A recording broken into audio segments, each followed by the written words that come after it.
There is a particular kind of exhaustion that comes not from physical labor, but from the weight of uncertainty, the kind that settles into the bones of men waiting in fields, in tree lines, in the cabins of armored vehicles, not knowing whether the next hour will bring orders, or silence, or fire.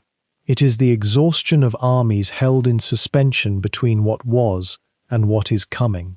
And it is perhaps the best place to begin a story like this one, because this is not simply a story about tanks and terrain and the movement of divisions across maps. It is a story about an organization forged in the particular crucible of the 1930s, shaped by ideology, hardened by war, and ultimately consumed by it. It is a story that moves from the parade grounds of peacetime Germany to the frozen mud outside Moscow, from the burning streets of Kharkov to the tangled hedgerows of Normandy, from triumph to catastrophe, and from confidence to something far harder to name. It is the full history of the 2nd SS Panzer Corps, and at the center of it, the formation that would define its identity for the entirety of the war. The 2nd SS Panzer Division, known to those who served in it and to those who faced it as Das Reich. That name, Das Reich, meaning simply the realm or the empire, carries more freight than two words ought to. It was chosen to signal something, an organization that believed itself to be not merely a military formation, but an expression of a national idea, a fighting embodiment of the state itself. That belief shaped everything about how it was built, how it was led, and how it fought. It also shaped, in ways its founders could not have anticipated, how it would eventually break apart. So if you are settling in for the evening, if the day is behind you, and you are ready to let the hours unwind slowly, let this be the story that carries you through. There is something about the long arc of a military formation across years of conflict, through mobilization, through early victories that seem to confirm everything, through the grinding reversals that call everything into question, that has a particular pull on the imagination. It is history told at the pace of human experience, rather than at the pace of headlines, and that is the pace we will keep tonight. We will begin at the beginning, in the late 1930s, when the formation that would become Das Reich was being assembled from motorized SS regiments that were themselves barely established. We will watch it find its footing during the rapid campaign in France in 1940, a campaign so swift that its lessons were perhaps the worst possible ones to learn, that modern war could be clean, fast, and decisive. That is not the lesson the Eastern Front would teach. Because the story takes its first great turn when Das Reich is committed to Operation Barbarossa in the summer of 1941, driving into the Soviet Union as part of the immense armored thrust through Belorussia and toward Moscow. The opening weeks feel like confirmation. The advances are deep, the Soviet forces seem to crumble, and the men of Das Reich push forward through dust and heat, and the particular disorientation of a front with no clear end. And then the autumn comes, and the mud, and then the Soviet winter, and everything changes. The division that had moved with such speed through France finds itself fighting for its life in conditions that reduce vehicles to useless metal and reduce plans to wishful thinking. Near Moscow, in the winter of 1941 to 1942, Das Reich comes close to ceasing to exist as a coherent formation. That it does not is itself a story worth telling. The years that follow are defined by that rhythm of recovery and return, of being rebuilt and recommitted, of tactical brilliance occasionally intersecting with strategic futility. Kharkov in the spring of 1943 represents perhaps the high point, a counteroffensive that momentarily halts the Soviet advance and produces a victory of genuine operational significance. Kursk, only months later, represents something else entirely. The last time the German army in the east would attempt to seize the initiative on a large scale. Das Reich is there, in the thick of it, pushing into Soviet defensive lines that stretch to extraordinary depth. The tactical results are real. The strategic result is not what anyone hoped. And then the long retreat begins, not all at once, not as a rout, but as a grinding, costly, relentless process of giving ground while trying to preserve the force. It is in this period that the psychological character of the division undergoes its deepest transformation. The men who had been trained and equipped and oriented around the idea of offensive action now spend their days fighting for time rather than territory. It changes what units are. It changes what men are. The transfer to France in late 1943 and into 1944 is in one sense a relief, a chance to refit, to rebuild, to exist temporarily outside the direct pressure of the Eastern Front. The division is positioned in the southwest of the country, in the Toulouse and Montauban region, far from any immediate front. But the waiting is its own kind of pressure. Everyone knows the invasion is coming. Nobody knows when or where. The German High Command is fractured in its assessments. The men in the fields and in the billets of rural France wait and wonder and prepare as best they can for something whose shape remains unclear. Then the 6th of June 1944 arrives, and Das Reich begins the journey that will ultimately end it as a fighting force. The march north from southwestern France to Normandy should take days. It will take weeks. The French resistance, coordinated and emboldened by the Allied landings, tears at the division's columns with ambushes and sabotage and the destruction of bridges.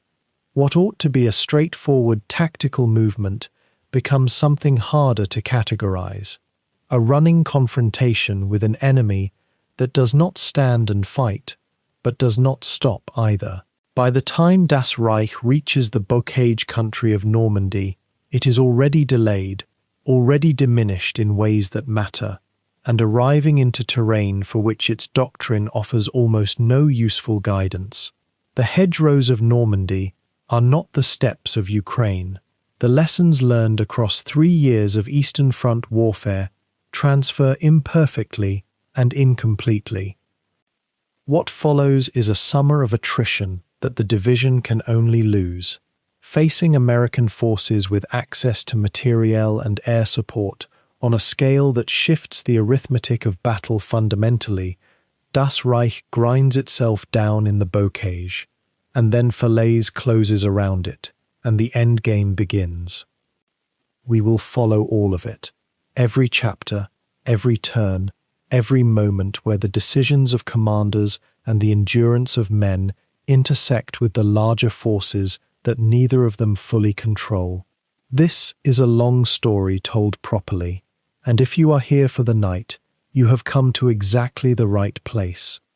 Get comfortable, let the outside world step back for a while, and if this is the kind of history you want more of, the long form, the full arc, the kind that takes its time and earns its conclusions, then make sure you are subscribed, because there is a great deal more where this is coming from.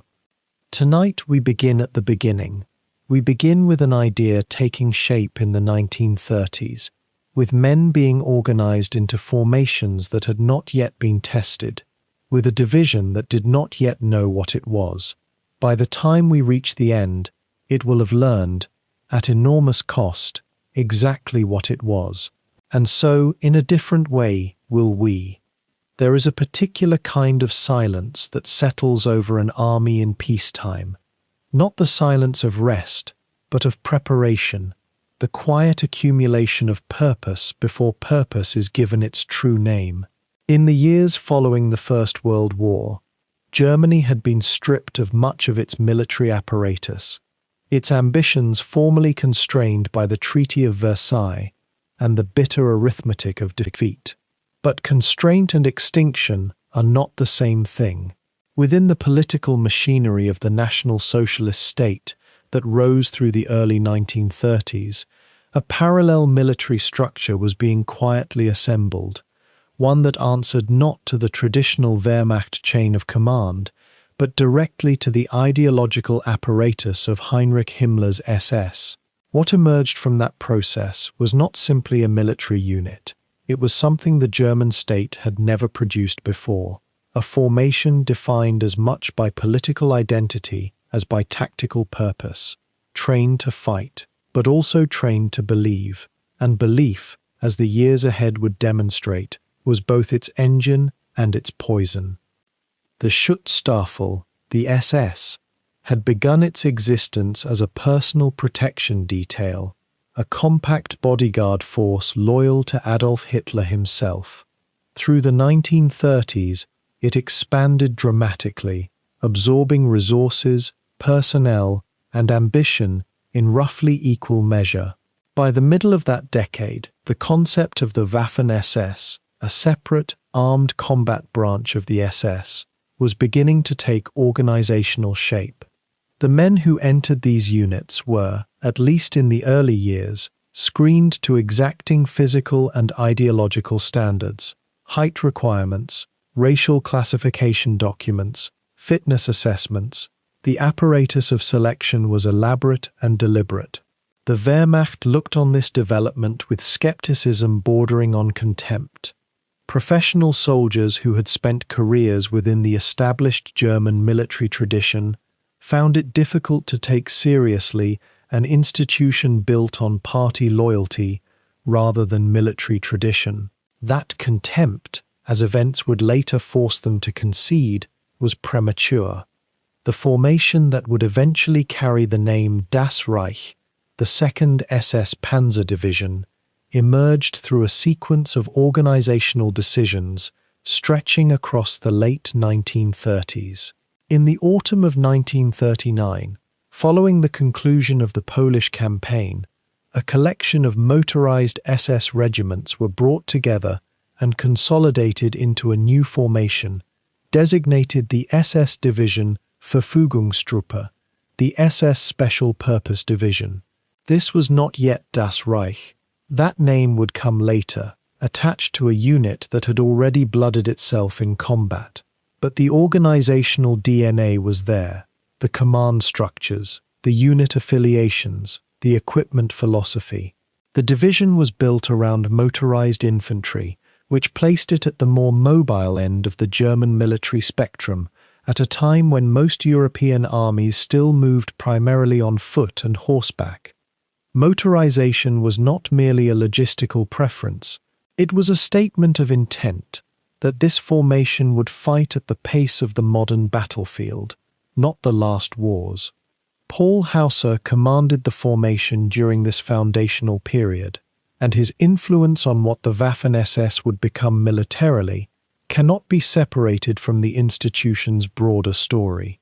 Hauser was an anomaly, a former Wehrmacht general who had crossed into the SS officer corps and brought with him the professional credibility the organization desperately needed if it intended to be taken seriously as a fighting force. He understood that ideology alone would not win battles. Training, equipment, doctrine, leadership, these were the currencies of military effectiveness, and Hauser invested in them with a professional soldier's discipline. Under his guidance, the officers and NCOs of the division were drilled not merely in party loyalty, but in the operational techniques that the German military had been refining since the end of the last war. He was demanding, methodical, and acutely aware that his formation would be tested, probably soon, and that failure would be measured in lives rather than ideology. The division's organizational structure in this period reflected the German army's broader move toward combined arms warfare, the integration of infantry, armor, artillery, and reconnaissance into a single coherent fighting unit capable of operating across multiple mission types simultaneously. The Waffen-SS formations were initially equipped from Wehrmacht stocks, receiving vehicles and weapons that placed them in rough parity with comparable regular army units. The motorized infantry regiments at the division's core were supplemented by artillery batteries, anti-tank elements, and reconnaissance assets. It was not yet the formidable armored force that later chapters of this story would describe. The heavy tanks and the organic panzer battalions were still years away, but the structural logic was already present. The division was organized to move, to strike, and to maintain coherence under pressure, which distinguished it from the static garrison formations that filled out the army's lower tier. The ideological dimension of the formation's identity deserves honest examination, because it shaped everything from recruitment to command culture to the way atrocities would later be justified, ordered, and carried out. SS men were not simply soldiers in different uniforms. They were the product of an institution that explicitly organized violence around racial and political categories. The training they received included political instruction alongside tactical education, courses designed to reinforce the National Socialist worldview, to frame the coming wars not as conflicts between nations, but as struggles between races, between the German conception of civilization and its supposed enemies. This framework had immediate military implications. It disposed formations toward a particular kind of ruthlessness, a willingness to treat civilian populations and enemy soldiers in ways that the laws of war formally prohibited. The consequences of this would accumulate across the years ahead, attaching to the division's military record a secondary record of a very different kind. Equipment shortfalls and structural gaps were real in this period, and the division's leadership was not blind to them. Germany's rearmament program, though dramatic by comparison to the constraints of the Weimar years, had not yet produced the industrial output required to fully equip every formation on the Wehrmacht's order of battle to the standard its commanders wanted. The SS divisions were further complicated by their ambiguous position within the military supply chain. They answered to Himmler's apparatus rather than the army's logistical structure, which created redundancy in some areas and shortage in others. Tires, spare parts, ammunition allocation, fuel reserves, these were recurring friction points during the pre-war build-up. Commanders at every level learned to improvise, to push for what their men needed, and to plan operations with an awareness that the supply chain might not deliver everything it promised. It was practical, unglamorous work, but it forged a certain kind of organizational resilience that would prove useful later. Within the Wehrmacht, the attitude toward these SS formations oscillated between dismissal and wary observation. There were officers who regarded the Waffen-SS as a competing institution, politically motivated and professionally unproven, consuming resources that could have gone to established army divisions. There were others who watched the training regimes and the quality of the recruits, particularly in the early years, before standards were diluted by the demands of total war, and recognized something more complex.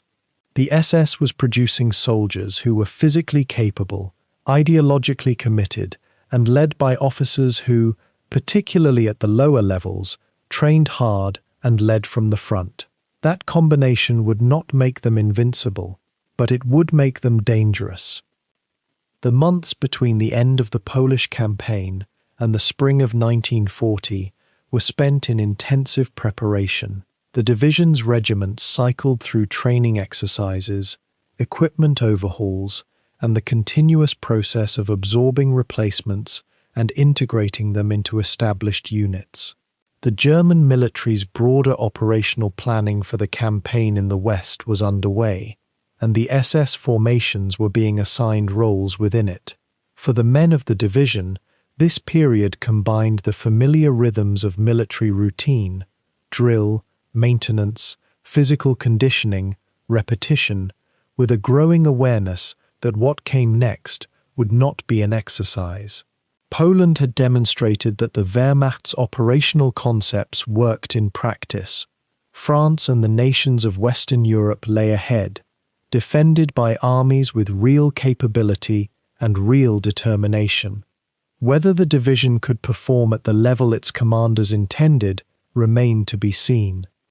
The Germany that assembled this division was itself a construction of a particular moment, a state in the process of rapid transformation, militarizing its economy and its culture with a speed that alarmed observers across Europe and beyond. The men who filled the ranks came from that Germany, young men shaped by the political turbulence of the Weimar years, by economic hardship, by the particular magnetism of the National Socialist movement, as it presented itself to a generation hungry for purpose and direction. Some came for ideological conviction. Others came because the SS offered pay, status, and the promise of belonging to something that seemed powerful and destined. Whatever their individual motivations, they entered an institution that would bind them together through training, shared hardship, and the particular intimacy of men who sleep, eat, and prepare to die in close proximity to one another. That bonding process, the formation of unit cohesion, would become one of the division's most durable characteristics and one of the most difficult things for its opponents to break. As 1939 gave way to the early months of 1940, the SS Division Verfügungstruppe stood on the edge of its first real test. It had been organized, equipped to the extent that resources allowed, and trained under officers who had staked their professional reputations on the belief that political soldiers could be made into military ones. The Wehrmacht remained skeptical. The German High Command had assigned the SS formations supporting roles rather than leading ones, a calculated hedge against the possibility that their performance might not match their confidence. That calculation was about to be put to the test on the roads and fields of France and the Netherlands. The division would carry into that campaign everything it had been given, its doctrine, its equipment, its ideological formation, and the ambition of an institution determined to prove that it belonged on the modern battlefield. What it would bring back would be something the army could not easily dismiss. Spring came early to Western Europe in 1940. The fields across France, Belgium, and the Netherlands were beginning to colour with new growth, and in the villages along the Franco-German border, life moved at a rhythm that still felt, to the people living it, like something close to normal. That illusion ended in the grey hours before dawn on the 10th of May 1940, when the Wehrmacht crossed the frontiers in a simultaneous surge of armour, aircraft, and infantry that Europe had never witnessed in that form before. For the motorized infantry of what would become Das Reich, it was their first reckoning with actual war, not the parade ground precision of peacetime exercises, not the bloodless annexations that had preceded the conflict, but sustained, mechanized combat against armed opponents who intended to resist. The division, not yet bearing the full armoured weight it would later carry, moved as a motorized SS formation, wheeled and tracked vehicles, infantry riding in column, artillery towed behind half-tracks. Whatever they had rehearsed, whatever ideology had told them about their own invincibility, would now be measured against the simplest arithmetic of military reality: the ground taken, the men lost, and the time it cost. The opening phase of the Western campaign sent Das Reich westward through terrain that should have favoured the defenders. The Low Countries, the Netherlands and Belgium, had spent years constructing a defensive philosophy built on flooded waterways, canal lines, and the assumption that any invasion would either come through the Maginot Line or repeat the pattern of 1914 through Belgium. What the Allies did not anticipate with sufficient weight was the axis through the Ardennes, the lightly guarded hinge that German planners had identified as the decisive opportunity. Das Reich was not the leading edge of that particular thrust, but it was part of the vast motorized wave that followed armored formations through gaps already torn in Allied dispositions. The division moved through territory that was already in flux, reacting to enemy positions that shifted faster than Allied command could track, and it learned immediately that the tempo of mechanized warfare punished hesitation more severely than almost any other factor. In the Netherlands, Dutch forces resisted with a determination that surprised many German formations. The Dutch military was not large, and it was not equipped to fight a prolonged modern war, but it understood its terrain, the dikes, the raised roads between flooded polders, the narrow bridges that could channel any advance into a killing ground. Das Reich encountered exactly this kind of resistance. Positions where the width of the frontage compressed an entire regiment's momentum into a single road, where a handful of defenders with artillery could hold a crossing against forces many times their size.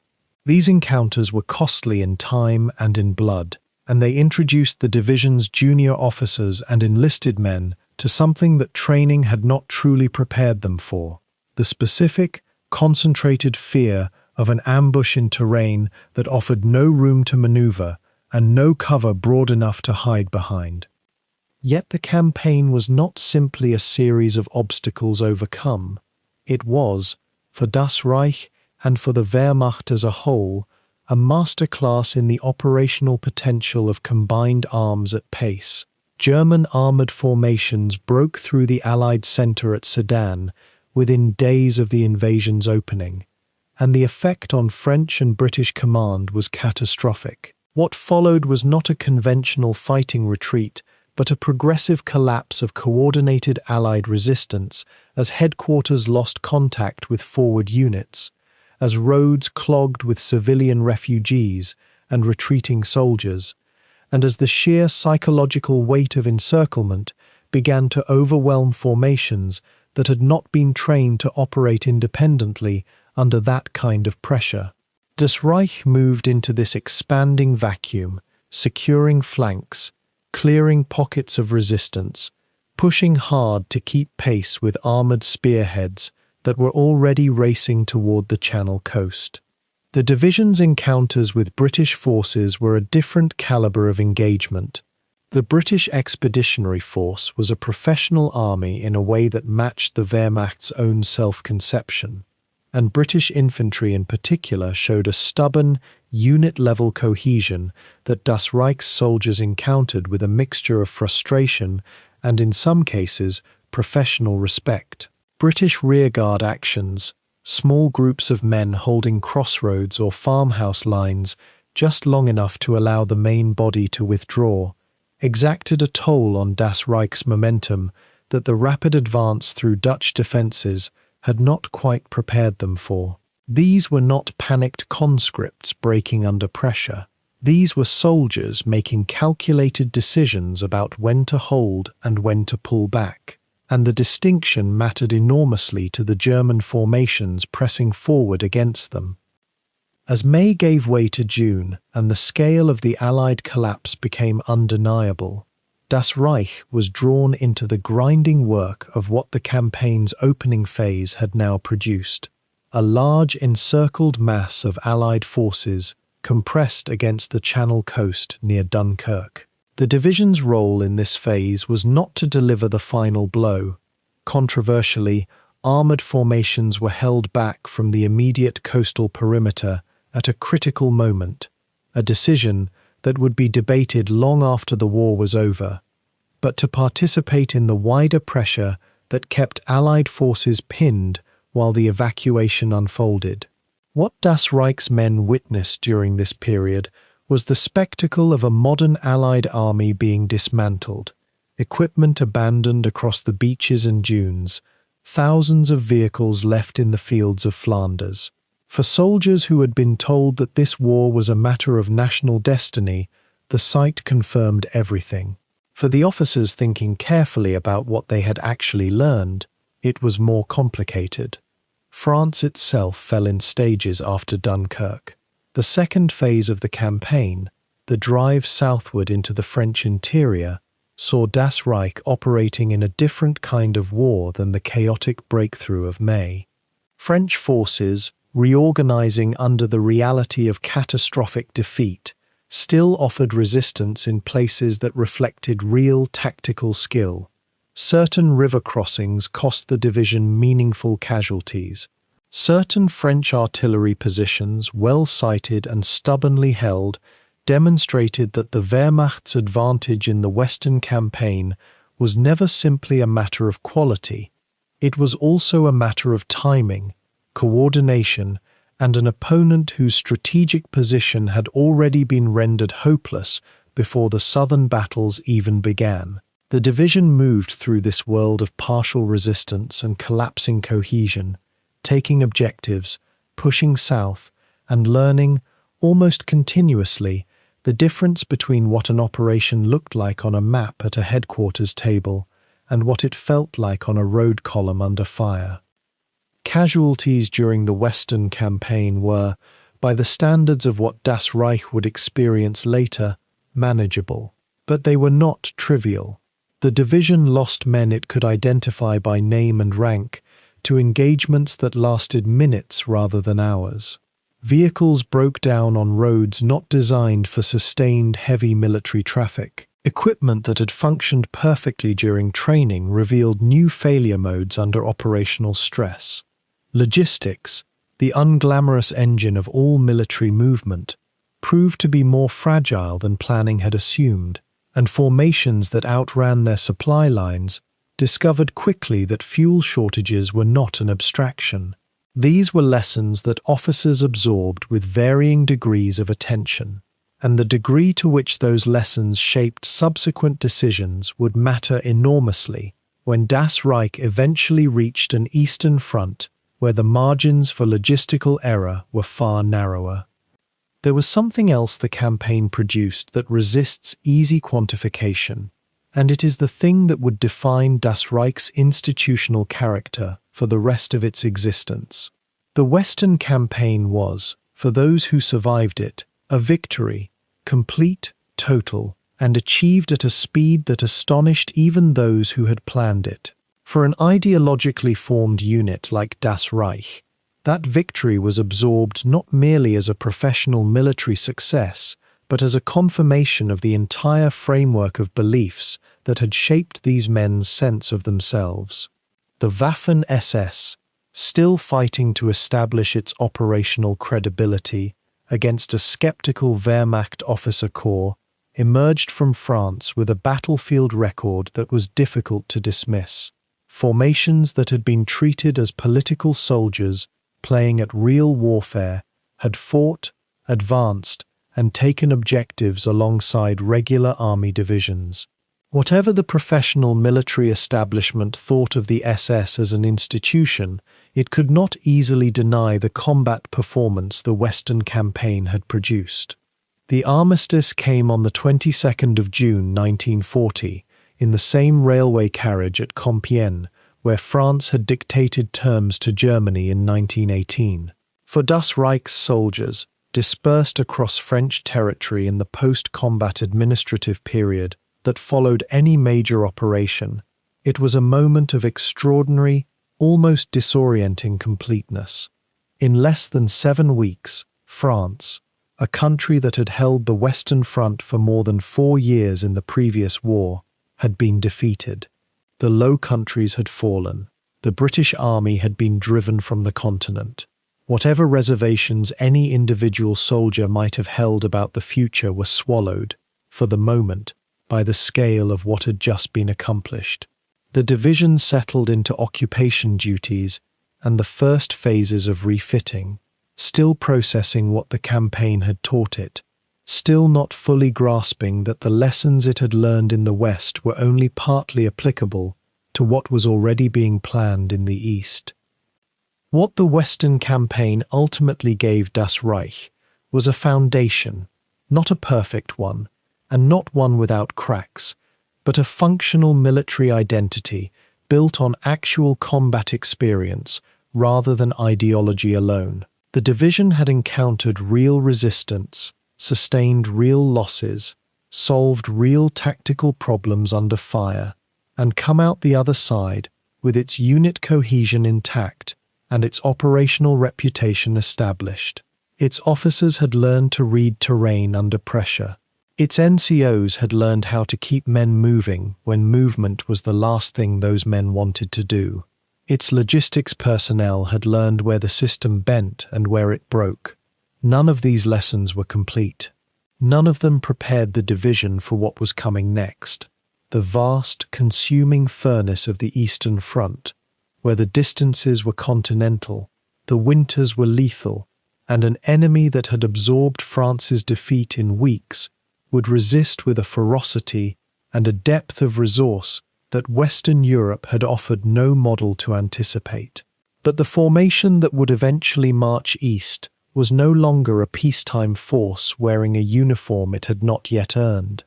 It had been to war, it had come back, and it believed, with the particular confidence that a swift, total victory tends to produce, that it understood what war was. France had fallen. In the summer of 1940, as the armistice was signed and the guns along the Western Front went quiet for the second time in a generation, the men of Das Reich drew breath in a landscape that smelled of cordite and cut grass. The campaign had lasted barely 6 weeks. For a formation that had entered it with so many unknowns hanging over its head, untested command structures, vehicles that had never endured sustained combat, soldiers whose training had been rigorous but whose battle experience was measured in days, the results had exceeded almost every expectation. But the men who led this division, those who moved through its columns with clipboards and sharp eyes, were not interested in the celebration. They were already thinking about what came next, and what came next required a reckoning with everything that had gone wrong. The withdrawal from the French interior was itself an exercise in logistics. Units that had pushed forward during the campaign now had to be pulled back, reorganized, and moved into garrison positions. Equipment was inventoried with the cold precision that German military culture demanded. The results were sobering even for a formation that had performed well. Vehicles that had survived the advance sat in fields with cracked engine blocks and shredded track links. Weapons that had performed adequately under campaign conditions showed wear that peacetime standards would never have tolerated. The men themselves were tired in the particular way that combat troops are tired, not merely sleepless, but hollow in a place that sleep alone cannot reach. Rest was given, but only so much. The apparatus of reorganization was already grinding into motion. The division was pulled back to occupy garrison areas in occupied France, and for a time the rhythms of military life settled into something almost domestic. Barracks routines, training schedules, the rotation of duties, and the familiar bureaucracy of a large formation in cantonment. But this quieter period masked an enormous undertaking happening simultaneously at every level of command. The men who had been lost, and there had been losses, though nothing like what the Eastern Front would later demand, needed to be replaced. The equipment that had been destroyed or worn beyond use needed to be rebuilt or substituted with newer models, and the structure of the division itself was being examined and revised in ways that would fundamentally alter its character as a fighting force. The Wehrmacht's experience in France had generated a flood of after-action reports, and the Waffen-SS formations were no exception to this accounting. What emerged from those reports was not a picture of failure, but of friction, the ordinary friction of a young formation learning its trade under fire. Communications between units had sometimes lagged when speed was most critical. The integration of infantry, armor, and support elements had occasionally been improvised where it should have been systematic. Artillery coordination had worked, but it had worked through the energy of individuals rather than through the smooth functioning of a reliable process. These were solvable problems, and the German military machine, whatever its other characteristics, was exceptionally good at solving problems of military organization when given the time and resources to do so. The expansion of Das Reich during this period was substantial. The division grew in the number of its combat and support elements, absorbing new manpower and new equipment in quantities that reflected the ambitions of the Waffen-SS leadership and the strategic demands that German planning was beginning to generate. Additional regiments were integrated, their officers and men folded into a command structure that was itself being refined and clarified. The chain of command that would carry Das Reich through far harder fighting than France had offered was being built and tested during these months of relative quiet. Relationships between commanders were being formed, the interlocking dependencies and mutual understandings that make a military formation something more than a collection of armed men.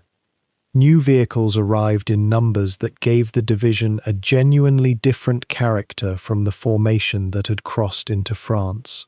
The upgrade of armoured fighting vehicles was not simply a matter of replacing losses. It was a deliberate effort to increase the division's hitting power and its ability to operate across a wider range of tactical situations. Officers pored over technical manuals and ran their crews through repetitive drills until the procedures became automatic. The mechanics who kept the vehicles running were no less essential than the crews who fought in them, and the maintenance infrastructure of the division, its workshops, its spare parts chains, its recovery teams, was built up with the same attention that was lavished on the combat elements. Doctrine was evolving alongside equipment. The experience of the French campaign had been digested and turned into updated training guidance that circulated through the division's units. The emphasis on speed and shock that had characterized the advance through France remained central, but it was now tempered by a deeper appreciation of what happened when that speed could not be maintained, when logistics stalled, when the enemy chose to stand rather than run. The division's officers were reading the same reports that were circulating through the Wehrmacht as a whole, absorbing lessons about coordination, about the management of combined arms operations, about the relationship between ground forces and air support. They were building a mental model of warfare that was more sophisticated than anything they had carried into France. The command structures that emerged from this period of reorganization were not abstract charts on paper. They were living arrangements between real people, shaped by personality and experience, and the particular demands of the Waffen-SS as an institution. The SS command culture had always placed great emphasis on initiative at the lower levels, on the expectation that officers and non-commissioned officers would act without waiting for orders when circumstances demanded it. This ethos was not abandoned during reorganization, but it was given a firmer institutional framework, procedures and communication protocols that allowed individual initiative to be channeled rather than simply launched in whatever direction individual judgment suggested. Training during this period was serious. The men who had not been in France, the replacements who arrived in the months following the armistice, needed to be brought up to the standard of those who had.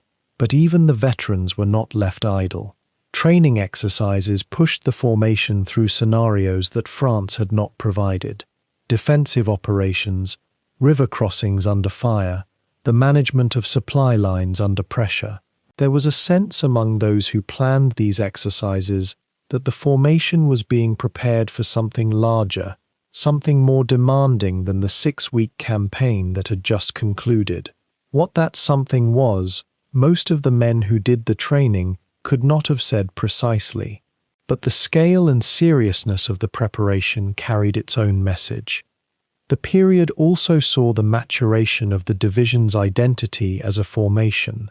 Military units, like all human organizations, develop cultures, shared assumptions, shared habits, shared ways of understanding what they are and what they do. Das Reich was developing such a culture during these months of reorganization and training. The shared experience of the French campaign gave the veterans a common story, and that story was being passed to the replacements through the informal channels that carry military culture from one generation of soldiers to the next.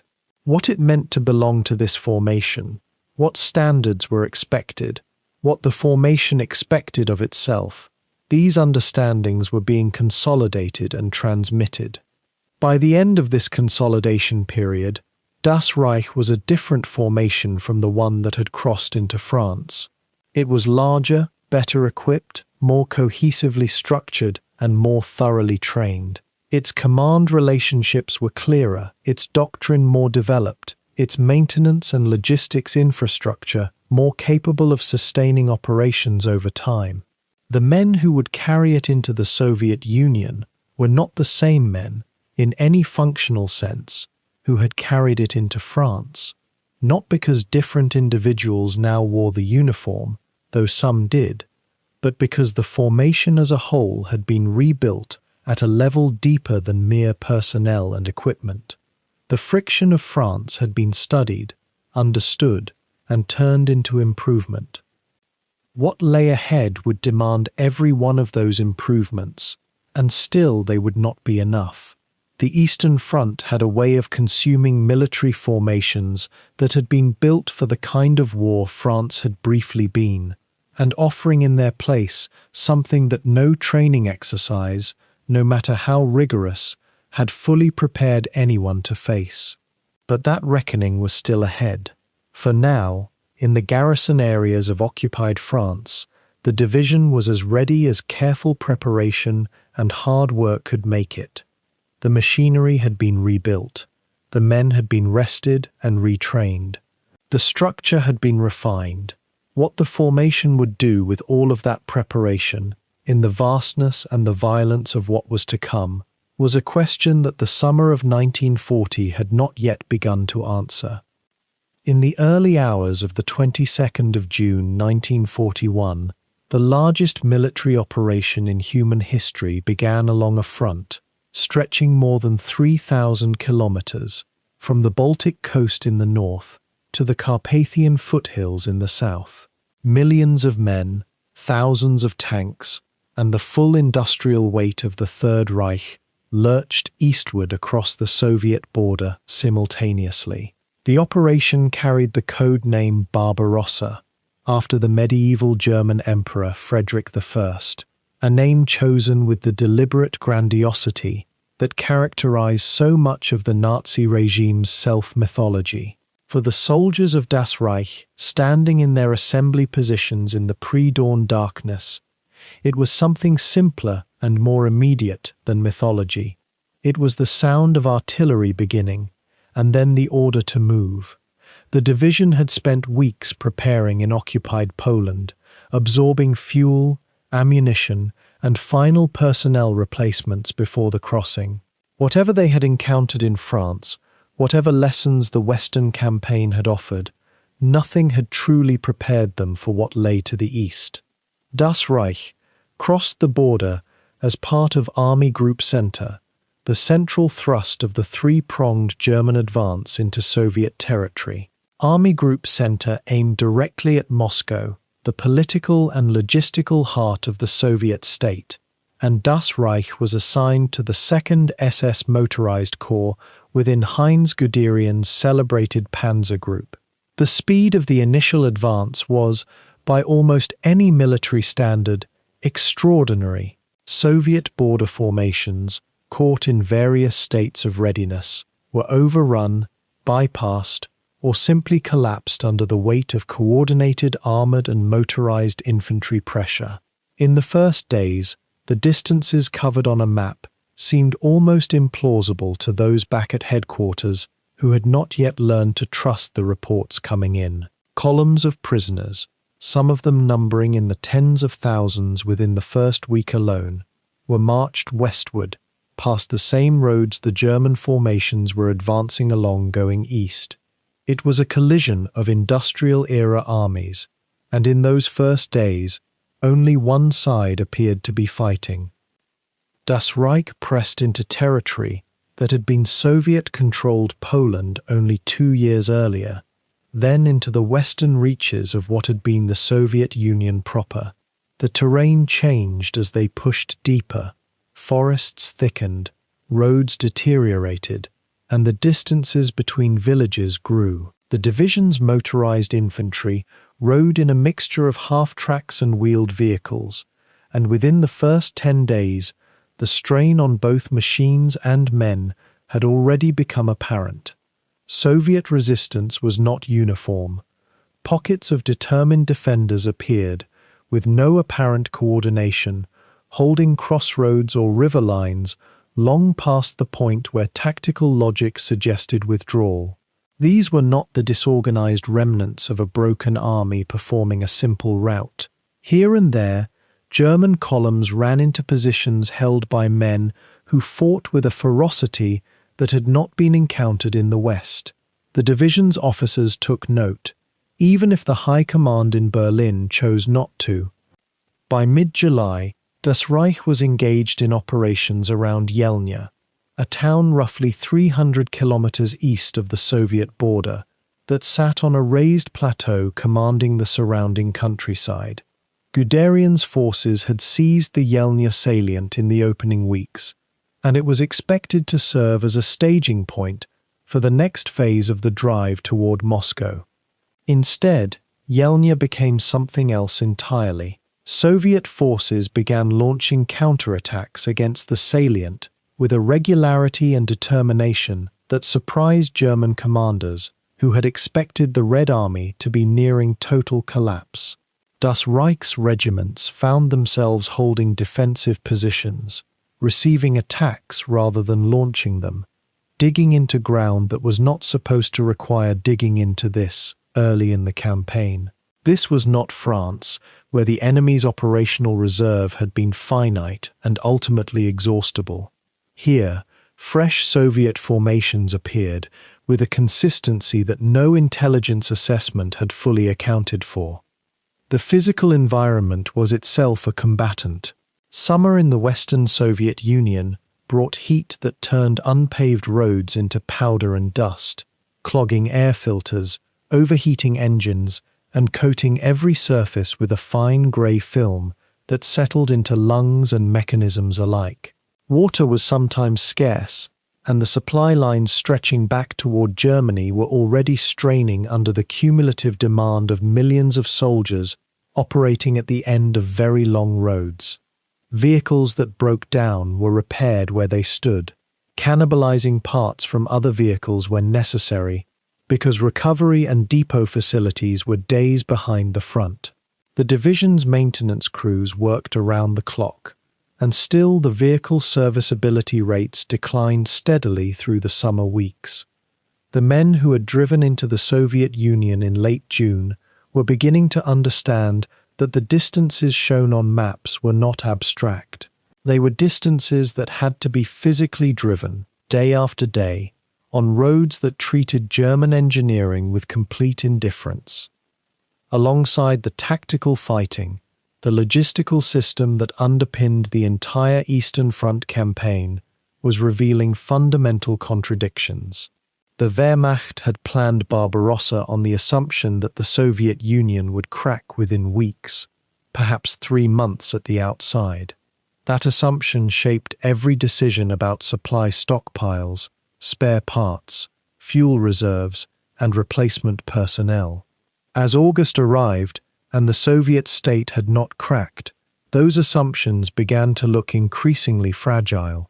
Das Reich drew on what supplies could be pushed forward, but quantities that had seemed adequate for a short campaign were now being consumed far faster than planned. The division received replacements to cover its casualties, but not always in the numbers or specializations most needed. A panzer force is not simply soldiers with vehicles, It is a precision ecosystem of mechanics, signals operators, logistics specialists, and trained vehicle crews, and attrition in any one of those categories created disproportionate effects across the whole. The fighting around Yelnya through August was among the most attritional the division had yet experienced. Soviet forces under the command of Georgy Zhukov, who would later emerge as the most consequential Soviet military commander of the entire war, pressed the salient hard. The Red Army launched repeated assault waves, absorbing enormous casualties but gradually grinding down the German defenders through sheer persistence. Das Reich held its assigned sectors, but at a cost measured in men killed and wounded that bore no resemblance to the losses of the French campaign. When the Germans finally abandoned the Yelnya salient in early September, withdrawing to more defensible ground, it was a decision made from tactical necessity rather than strength. Soviet propaganda hailed it as the first genuine German retreat of the war. That framing was not entirely wrong. September brought a brief return to the kind of fast operational movement that had characterized the early weeks of Barbarossa. Army Group Center launched an encirclement operation around Bryansk and Vyazma that achieved staggering results on paper. Hundreds of thousands of Soviet soldiers trapped and forced to surrender. Das Reich participated in the outer encirclement ring, driving hard to close the pocket and prevent breakouts. The distances covered in those weeks recalled the momentum of June, and there was a transient sense among some officers that perhaps the campaign's original timeline might still be recoverable. Moscow lay roughly 200 kilometers to the east. The campaign had a name now, Operation Typhoon, and with it came the unspoken implication that one final concentrated effort might yet achieve what had been promised in June. The division pressed forward with the energy of men who needed to believe the end was close. But October arrived, and with it, rain. And then the rain became mud. The Soviet autumn Rasputitsa, the season of mud, transformed every road in the region into a near impassable morass. Vehicles sank to their axles. Supply trucks became stuck kilometers behind the front, unable to move forward or backward. Das Reich's advance slowed from kilometers per day to hundreds of meters per day, and then in some sectors stopped entirely for days at a time. The fuel situation became critical. Artillery ammunition had to be rationed. The division's ability to maneuver, the core of everything its doctrine depended upon, was effectively suspended by the ground beneath its tracks and wheels. Soldiers who had been fighting since June were visibly exhausted, their equipment worn, their clothing increasingly inadequate for temperatures that were already beginning to fall. The closer they got to Moscow, the more the campaign seemed to recede from their grasp. Soviet resistance hardened again as the Germans drew closer to the capital. New formations appeared, including divisions transferred from the Soviet Far East, troops equipped and trained for winter conditions, better clothed, better provisioned, and fighting on familiar terms. The Red Army defending Moscow was a qualitatively different opponent from those scattered border formations of June. Soviet anti-tank guns, artillery, and dug-in infantry stopped German armoured thrusts with a consistency that had not been present earlier in the campaign. Das Reich found every tactical advance purchased at increasingly high cost. The division's experienced junior officers and non-commissioned officers, the irreplaceable connective tissue of any fighting formation, were being consumed faster than they could be replaced. A division can absorb losses in its ranks and remain operational. It cannot so easily absorb losses in the men who know how to lead small units under fire. By the time November arrived, the ground had frozen hard enough to support vehicle movement again, and Army Group Center launched its final lunge toward Moscow with what remaining strength it could concentrate. Das Reich drove forward in temperatures that fell below -20 degrees Celsius at night, and barely climbed above -10 during the short daylight hours. Vehicles required fires lit beneath their engines to start in the morning. Men suffered frostbite at their posts. Winter clothing had not been issued in sufficient quantities because the campaign was not supposed to have lasted this long. The division pushed to within striking distance of Moscow's outer defences in some sectors, close enough that reconnaissance elements could observe the spires of the city in the far distance on clear days. It was, in military terms, a position of profound strategic failure, dressed in the language of geographic proximity. Being able to see a city and being able to take it are separated by an unbridgeable distance when the men and machines required for the attempt have been ground down past the point of recovery. In the first days of December 1941, the Soviet counteroffensive began.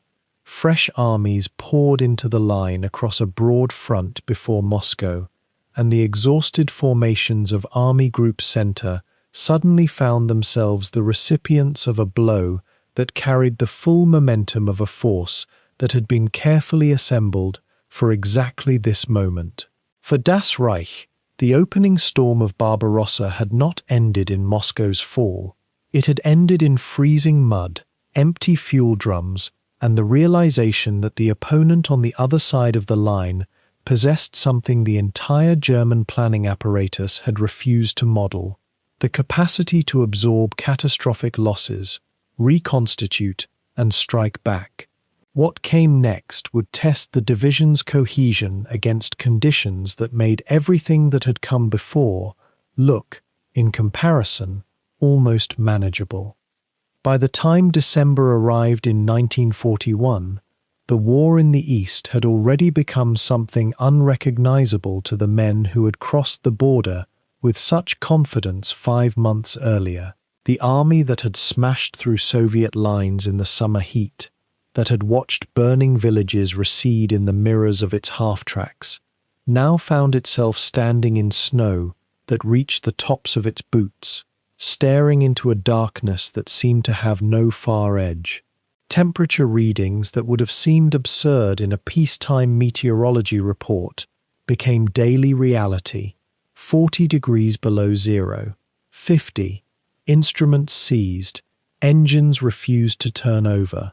Weapons that had functioned without complaint through France and through the opening months of Barbarossa now needed to be coaxed alive with open flames held beneath the oil pans.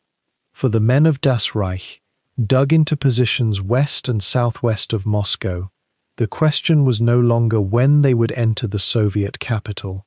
The question was whether they would survive the winter at all. The German advance had stalled in late November, halted not by a single decisive action, but by the accumulated weight of distance, attrition, and weather pressing down on an army that had outrun its ability to sustain itself. Das Reich, as part of Army Group Center, had pushed to within striking distance of Moscow's outer defenses, close enough that officers with field glasses claimed they could see the reflection of the city's buildings catching the pale winter light. But that distance might as well have been 1,000 kilometers for all that it could be closed. Supply columns were frozen along roads that had turned to ice sheets, and the replacement pipelines of men and equipment that a modern armoured division required to function had slowed to a trickle. The division's tanks and armoured vehicles, which had begun the campaign numbering in the hundreds, had been whittled down by mechanical breakdown, anti-tank fire, and the relentless friction of offensive operations over 6 months and more than 1,000 kilometers of Soviet territory. What remained was a formation held together by discipline and the kind of collective stubbornness that only develops in units that have already survived more than they expected to. Then, on the 5th of December 1941, the Soviets struck. It was not the disorganized local counterattack that German commanders had grown accustomed to absorbing and reversing. This was something altogether different, a strategic counteroffensive launched by Marshal Georgy Zhukov along the entire Moscow front, drawing on fresh Siberian divisions that had been transferred westward after intelligence confirmed that Japan would not threaten the Soviet Far East. These troops arrived equipped for winter operations in a way their German opponents were not. They wore padded white camouflage over quilted clothing. Their weapons had been lubricated with fluids designed to function in extreme cold. Their vehicles started when German ones would not, and they came in numbers that the battered German divisions facing them were wholly unprepared to absorb. The counteroffensive rolled forward across the frozen landscape like something unstoppable, and the units in its path had to choose very quickly between fighting and running. Das Reich found itself at the center of one of the most dangerous sectors of the collapsing front. Soviet forces pushed hard against the flanks of the positions the division held, probing for the gaps that exhaustion and attrition had opened up in the German line. The threat of encirclement, the same encirclement that German panzer units had inflicted on Soviet armies in vast catastrophic pockets during the summer, now loomed over Das Reich itself. Entire regiments of Soviet infantry moved through the forests at night, bypassing strong points and appearing in the rear areas where supply detachments and rear echelon troops were wholly unequipped for close combat. The front, in any traditional sense, dissolved. Positions that had been held and consolidated over weeks of fighting were abandoned in hours. Villages that had served as unit headquarters became Soviet-occupied ground before the paperwork clearing the evacuation had been finished. The division fought not along a line, but in all directions simultaneously. What saved Das Reich from destruction in those weeks was not a single act of brilliance, but the accumulated competence of its junior leadership, operating under conditions that defied any manual or training exercise. Platoon commanders and company officers made decisions in minutes that would normally have required hours of coordination. When communications with adjacent units broke down, and they broke down constantly because field telephones froze and radio batteries drained in the cold, small groups of men improvised defensive positions, linked up with whatever unit happened to be nearby, regardless of formation or designation, and held ground not because they had been ordered to, but because abandoning it meant dying in the open. The division's regimental and battalion commanders became skilled at constructing what were called hedgehog positions, all around defensive perimeters in villages and crossroads that could hold even when surrounded, supplied by supply drops or simply by the contents of whatever had been stockpiled before encirclement closed in. The physical suffering of those months is difficult to convey at any remove of time. Frostbite claimed fingers, toes, and noses at rates that overwhelmed the division's medical personnel. Soldiers who fell asleep in exposed positions were sometimes found the next morning unable to move, their clothing frozen to the ground. Rations, already reduced below what sustained physical activity required, were sometimes impossible to heat, eaten cold or not at all. The boots issued for a campaign that German planners had expected to conclude before the cold arrived were wholly inadequate, and improvised solutions, wrapping feet in straw, scavenging felt boots from Soviet dead and prisoners, became standard practice. Men fought in this condition. They manned machine gun positions with hands that could barely close around the grips. They loaded and fired artillery pieces in temperatures that turned metal so brittle it could shatter. The fact that the division continued to function as a coherent military organization under these conditions was, by any rational measure, extraordinary. Hitler's order forbidding general withdrawal, issued as the Soviet counteroffensive gathered pace, shaped the operational context in which Das Reich, and every other German division on the Eastern Front was now operating. The order was controversial within the senior Wehrmacht command, and several of the most experienced generals lost their positions over their opposition to it, or their failure to hold in accordance with its demands. But for the men of Das Reich, the order settled one argument definitively. There would be no general retreat to a more defensible line. They would hold where they stood, or they would hold a shorter distance back, or they would die in the process. The psychological effect of this rigidity was double-edged. It prevented the kind of cascading collapse that might have turned a fighting withdrawal into a rout. But it also meant that units held exposed positions far longer than military logic warranted, taking casualties that a more elastic defense might have avoided. Through January and into February of 1942, the division's situation remained critical, but gradually, by millimeters of stabilization rather than by any clean turning point, began to solidify. The Soviet offensive, for all its initial momentum, was itself beginning to reach the limits of its logistical capacity. The Siberian divisions that had struck with such force in December were suffering their own attrition. Supply lines extended over frozen roads were vulnerable to German air attack when the weather permitted flying. Soviet units that had bypassed German strongpoints sometimes found themselves in the same encirclement problem they had intended to create for the Germans. The front did not stabilize cleanly or safely, but by late winter it had ceased its westward roll, and Das Reich, still holding its portion of the line, had survived something that should by any accounting have destroyed it. The cost was written in the division's strength returns in numbers that commanders struggled to look at without flinching. Units that had crossed the Soviet border at full establishment strength were now operating at a fraction of their authorized personnel. Companies that had begun Barbarossa with more than 100 men fought through that winter with 40 or 50, or sometimes fewer. Vehicle parks that had represented months of industrial production had been reduced to handfuls of running machines patched together from the parts of destroyed ones. Some artillery batteries that had gone east with 6 guns now served 1 or 2.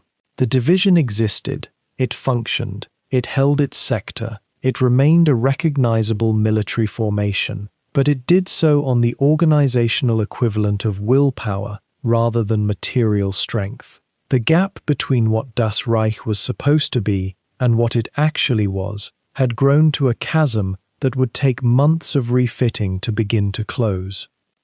What emerged from that winter, though it carried enormous costs, was something that would define the division's identity for the remainder of the war. The officers and men who had survived those months had passed through an experience that no training, no exercise, no previous campaign had approximated. They had held against encirclement. They had maintained tactical coherence when the front disintegrated around them. They had fought at the end of every supply line, with frozen weapons and inadequate clothing, against an enemy operating with advantages of terrain and climate and numbers, and they had not broken. That experience produced, in the survivors, a particular kind of battlefield confidence, not the aggressive certainty of the summer advances, but something harder and more durable, the knowledge that they had already endured the worst and were still standing. The reputation that Das Reich carried forward from the winter of 1941 to 1942 was not simply one of aggression or tactical sophistication, qualities that had been visible from its earliest operations. It was a reputation for cohesion under pressure that went beyond what the divisional structure on paper explained. Other units shattered under similar conditions. Entire formations lost their organizational identity during the Soviet counteroffensive, their remnants absorbed into whatever neighboring formation happened to be nearby. Das Reich, by contrast, remained recognizably itself throughout, identifiable by its command relationships, its internal communications, its institutional habits of coordination. That survival of organizational identity, in conditions designed to destroy it, would become the foundation upon which everything that followed was built. The division that would fight at Kharkov, at Kursk, and eventually in the fields of Normandy, was shaped, more than by any other single experience, by what it had endured in the frozen forests west of Moscow. There is a particular kind of exhaustion that no military manual accounts for. It is not the tiredness of a long march or a sleepless night before contact with the enemy. It is something deeper, the accumulated weight of months spent in conditions that stripped men down to their most basic instincts, that turned winter itself into an adversary as lethal as anything armed with a rifle. By the time Das Reich's surviving elements were pulled back from the front in the closing weeks of 1942, that weight was visible in every man who stepped away from the line. Hollow-eyed, frost-scarred, moving with the careful deliberateness of those who have learned not to waste a single unit of energy. These were not the troops who had rolled westward in triumph 2 years before. They were something else entirely. What they were, precisely, was the raw material from which a reconstituted division would have to be rebuilt. The withdrawal itself was not a clean event. There was no ceremonial handover, no formal parade ground farewell to the front. Units peeled away in sequence as replacement formations arrived to hold the line, and the process was slow, ungainly, and frequently interrupted by Soviet probing attacks that seemed to sense vulnerability in any transition. Small groups of men filtered rearward along roads that were barely roads, rutted frozen tracks between tree lines, indistinguishable from the surrounding landscape, except for the footprints and vehicle tracks pressed into the snow. Equipment that might once have been recovered was abandoned where it had stopped. Trucks with shattered engines, half-tracks with blown treads, artillery pieces that had fired their last rounds and could not be moved. All of it was left behind, testimony not to defeat, but to the arithmetic of survival. When you have used everything you have simply to remain alive, there is nothing left over for salvage. The rear areas to which Das Reich withdrew offered relief from direct combat, but they were not comfortable in any ordinary sense.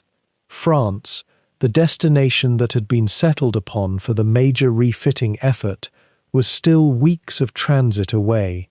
In the interim, the division's elements occupied billets in occupied Soviet towns and railway junctions, waiting for the logistics system to arrange their movement westward. The towns were cold, poorly provisioned, and already strained by the demands of the German occupation infrastructure. Men slept in requisitioned buildings and barns, ate from field kitchens that operated intermittently depending on fuel availability, and existed in a suspended state between the war they had just survived and the one they would eventually be sent back to. It was neither rest nor recovery in any complete sense. It was simply a pause. The rail journey westward, when it finally came, took longer than it should have. The Soviet partisan campaign against German rail lines had intensified throughout 1942, and trains moved with constant awareness of ambush, derailment, and interdiction. Schedules were theoretical. Journeys that should have required days stretched into weeks, and units arrived at their French destinations in fragments rather than as coherent formations. Nevertheless, France represented something that the Eastern Front had not offered in many months: relative warmth, relative abundance, and the physical distance from artillery that allowed a man to sleep without one ear open. For many in the division, the first nights behind proper walls in the West must have felt almost disorienting, an excess of quiet that the mind, conditioned to danger, struggled to accept. The refitting process that began in earnest in the early months of 1943 was organized with the systematic thoroughness that the German military apparatus could still bring to bear when pointed at a specific institutional task.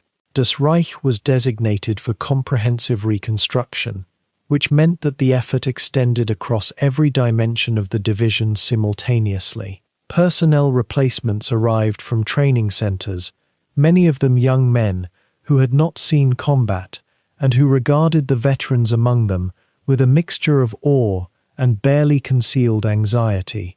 Equipment flowed in through the industrial supply channels: new vehicles, replacement weapons, signals gear, transport, everything that the attrition of the Eastern Front had consumed.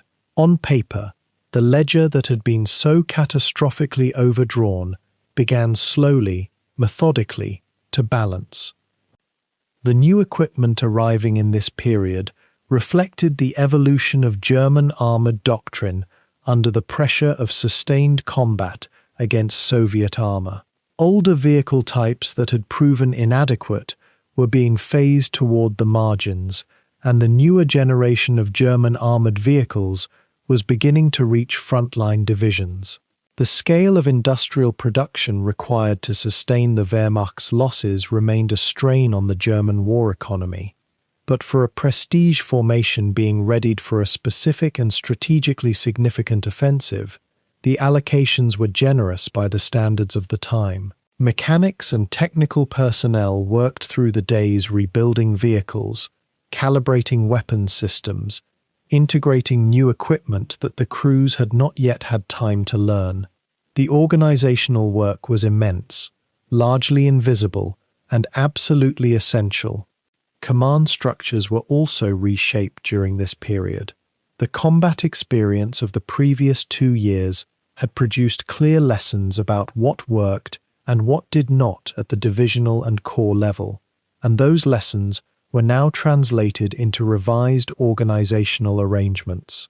Officers who had demonstrated specific competencies were moved into positions that matched their skills. Those who had not survived the Eastern Front, or who had been broken by it in ways that disqualified them from further command, were replaced. New appointments brought fresh perspectives into the command chain, though the institutional knowledge held by surviving veterans remained irreplaceable.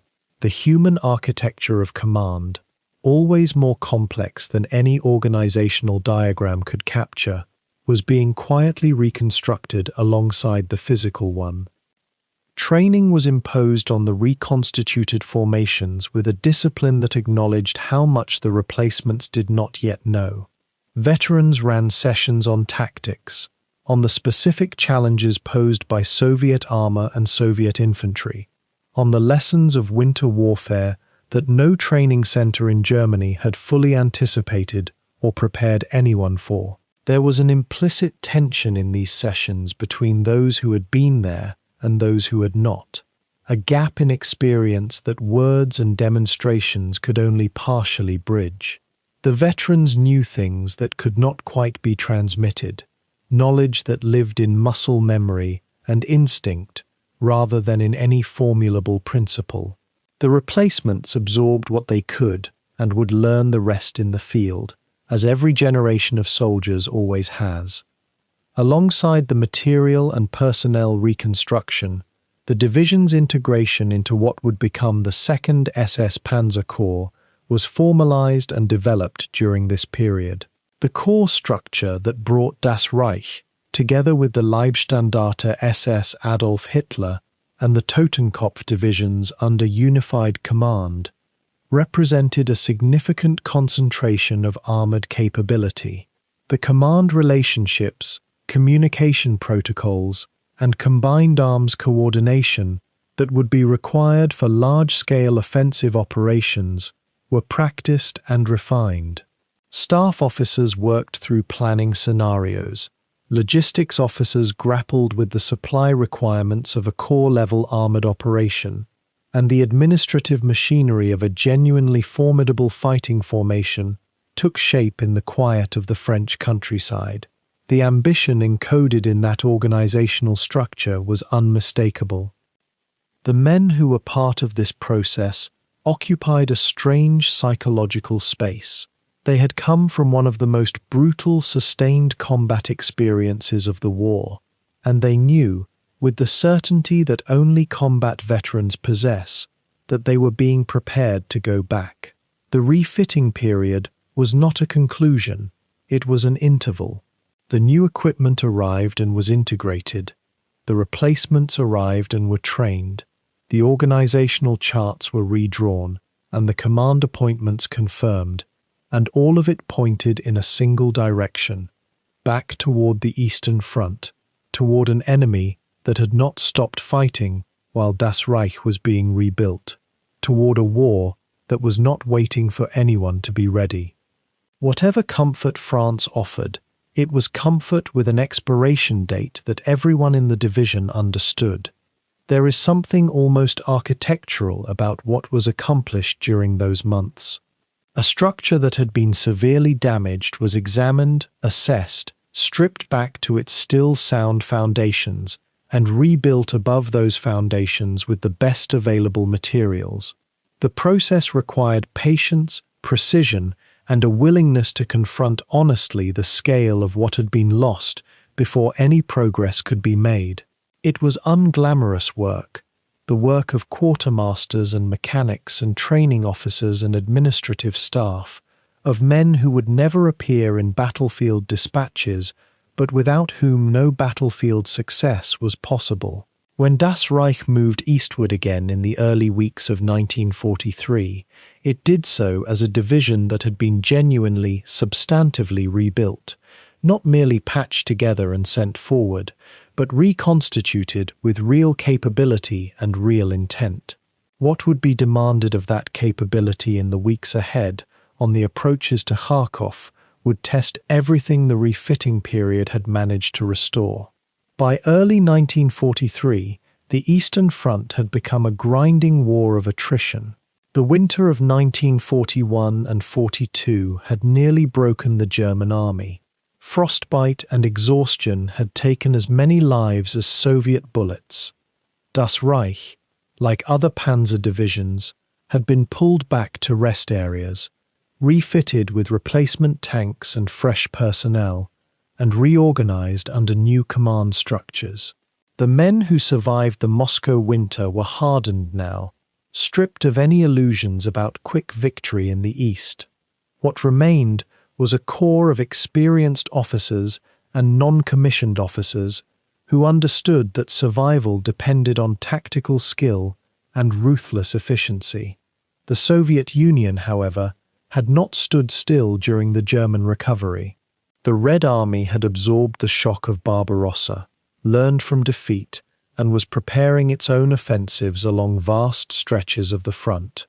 In February 1943, Soviet forces had launched a major offensive aimed at encircling and destroying German armies in the region around Kharkov.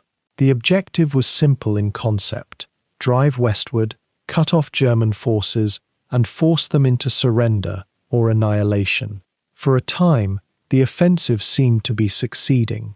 Soviet mechanized columns pushed forward across the frozen steppe with apparent momentum.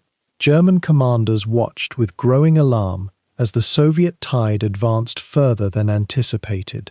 Field Marshal Erich von Manstein, the commander of German Army Group South, recognized the danger but also saw an opportunity. The Soviet offensive, while powerful, had stretched supply lines across hundreds of kilometers of hostile territory. The Soviet spearheads had advanced so far and so fast that they had become vulnerable to a well-executed counter-offensive. Manstein began formulating a plan to turn the tables. Das Reich was positioned southwest of Kharkov, equipped with the new Mark IV Ausführung H tank, a significant improvement over earlier models, along with its supporting mechanized infantry regiments and artillery. The division had recovered much of its strength during the winter refitting period. Its officers and men had been thoroughly trained in coordinated panzer tactics. The division's commander and his staff understood the terrain and the capabilities of their forces with the clarity that comes from bitter experience. When Manstein issued orders for Operation Donau, Das Reich was designated as part of a concentrated panzer force tasked with striking against the Soviet spearheads at an angle, driving north and northeast to cut off the Soviet advance, disrupt supply lines, and eventually encircle the Soviet forces that had penetrated so deep into German-held territory. The operation represented a calculated gamble: leave certain areas of the front thinly held while concentrating maximum force at the decisive point. It was a doctrine that had served German arms well in the past, but one that carried enormous risk if anything went wrong. The offensive began in late February 1943.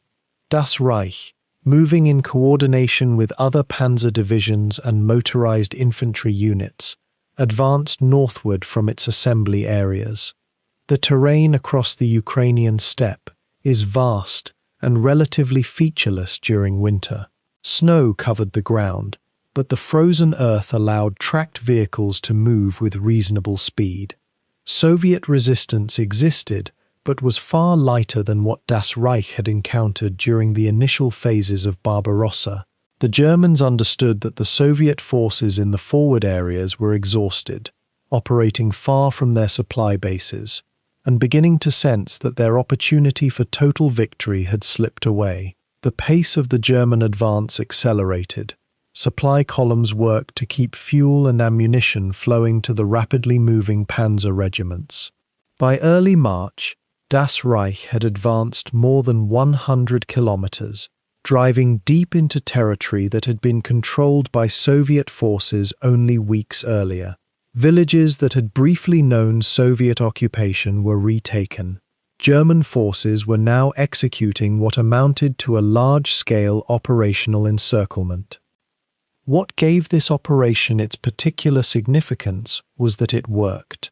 The combination of Das Reich, Totenkopf Division, and other panzer formations attacking from the south and west, combined with German forces holding key positions from the north, succeeded in trapping substantial Soviet mechanized formations. More than 100,000 Soviet soldiers found themselves in a shrinking pocket, with supplies running out and German pressure increasing daily. The Soviet mechanized columns that had looked so threatening only weeks earlier were now themselves being encircled and destroyed. Soviet officers were forced to abandon heavy equipment, order retreat on foot across the frozen wasteland, or attempt desperate breakout attacks against German positions. Das Reich's panzer companies, working in coordination with supporting infantry, destroyed Soviet tanks and armored vehicles in significant numbers. The division's gunners, now experienced after 2 years of continuous warfare, understood how to position their tanks for maximum effect and how to coordinate with infantry and artillery to break up Soviet attacks. The carnage inflicted upon the trapped Soviet forces was immense, though neither side would ever publish precise casualty figures. The recapture of Kharkov itself represented the culmination of Operation Donau. The city, a major industrial center and the fourth largest city in the Soviet Union, had been taken by advancing Soviet forces during the winter offensive. German forces, including Das Reich, now fought through the urban terrain to retake the city. Urban combat is always brutal and resource-intensive. Street fighting favors defenders who can use buildings for cover and resistance points. The Soviet defenders of Kharkov, however, were increasingly isolated and under pressure from German forces operating outside the city. Das Reich's mechanized infantry, supported by tanks and assault guns, gradually pushed through the city's streets.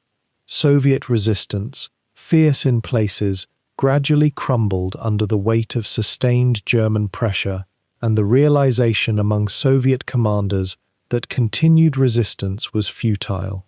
By mid-March 1943, German forces held Kharkov once again. The red flag that had flown over the city gave way to German banners. Tactically, the recapture represented a stunning reversal of fortune. What made Operation Donau and the recapture of Kharkov particularly significant was what it represented strategically. The Soviet offensive, which had seemed so threatening in February, had been not merely halted, but actually reversed. German forces had taken the initiative and operated the encirclement with enough skill and coordination to inflict catastrophic losses on Soviet mechanized forces. For a brief moment, the momentum of the war seemed to swing back toward Germany. German commanders and soldiers, having endured the horrors of the winter and the loss of territory throughout the latter months of 1942, felt renewed confidence. Perhaps, some believed, Germany could still regain strategic initiative in the east. Perhaps the Soviet Union, having lost another 100,000 men and mountains of equipment, was finally nearing the limits of its capacity to absorb losses. Das Reich had proven itself capable of operating as part of a large, coordinated Panzer Corps, maneuvering across vast distances and executing complex offensive operations against peer opponents. Yet Kharkov represented something else as well, something that would only become fully apparent in retrospect. This was the last major German offensive victory in the east. Operation Donau was the culmination of nearly 2 years of German offensive operations on the Eastern Front. Following Kharkov, the initiative, finally and permanently, passed to the Soviet Union. German forces would continue to fight, sometimes with tactical brilliance, sometimes with renewed fury, but never again would they seize and hold the strategic initiative for more than brief periods. The Soviet Union had learned the lessons of Barbarossa. Its army was now producing new weapons at an extraordinary rate. The Red Army's commanders were learning how to coordinate large formations across operational distances. Soviet supply lines, though stretched, were growing more reliable. The demographic reserves of the Soviet Union, while not inexhaustible, proved far more substantial than German high command had anticipated. Kharkov was thus a victory that changed nothing about the fundamental trajectory of the war. The months following Operation Donau were consumed by German planning for the next major offensive.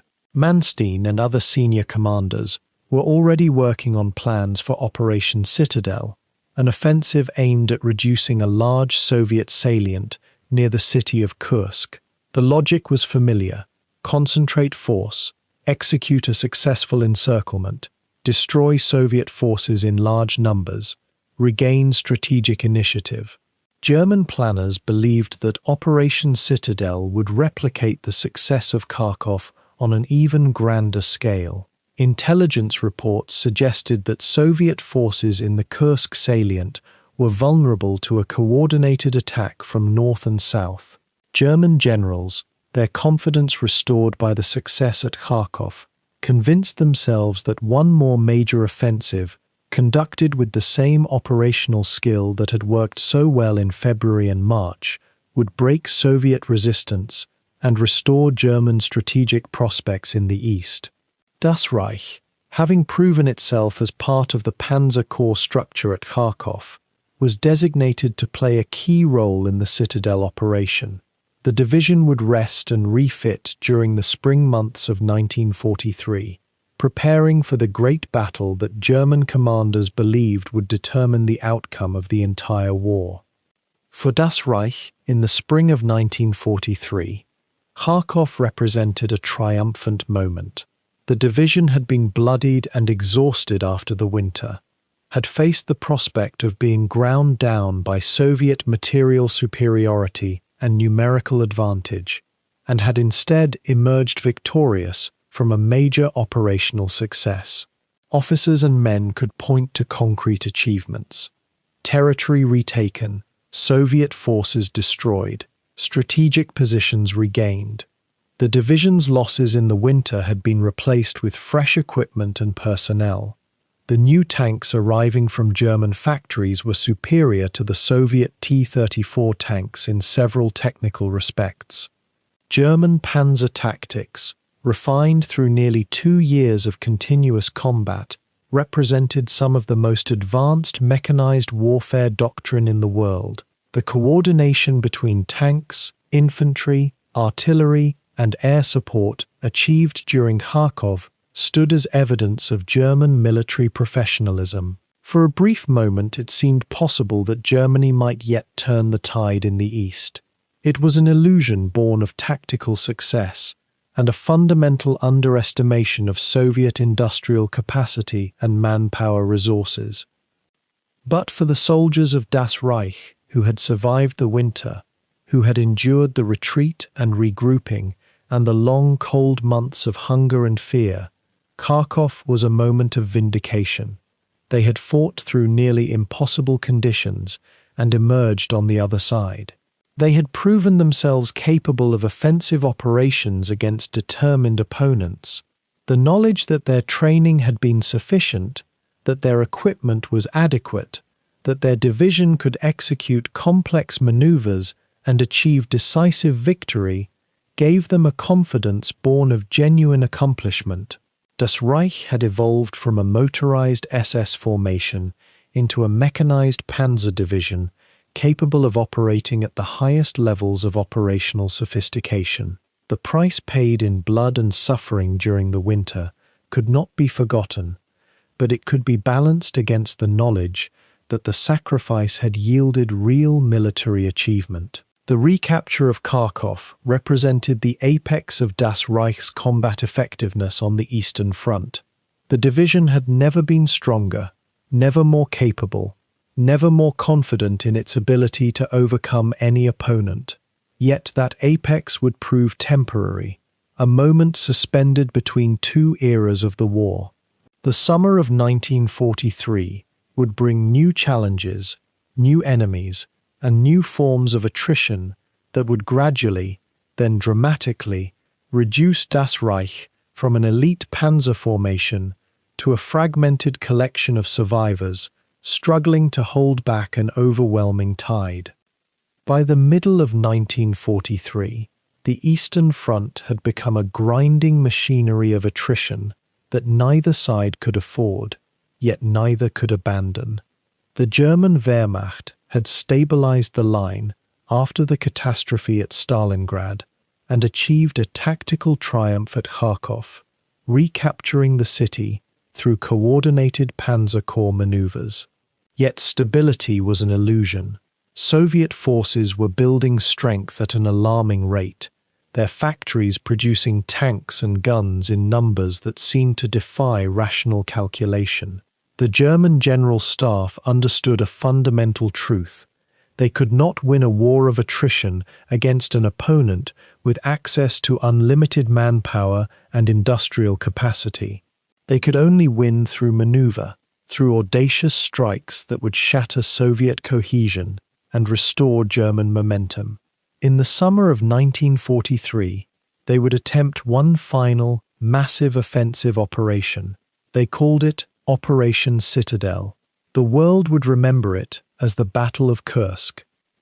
The strategic premise was elegant in theory and catastrophic in execution.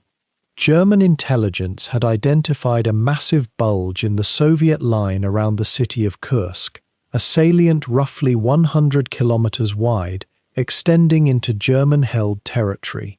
Within that bulge were trapped Soviet armies numbering somewhere in the region of 1.9 million personnel.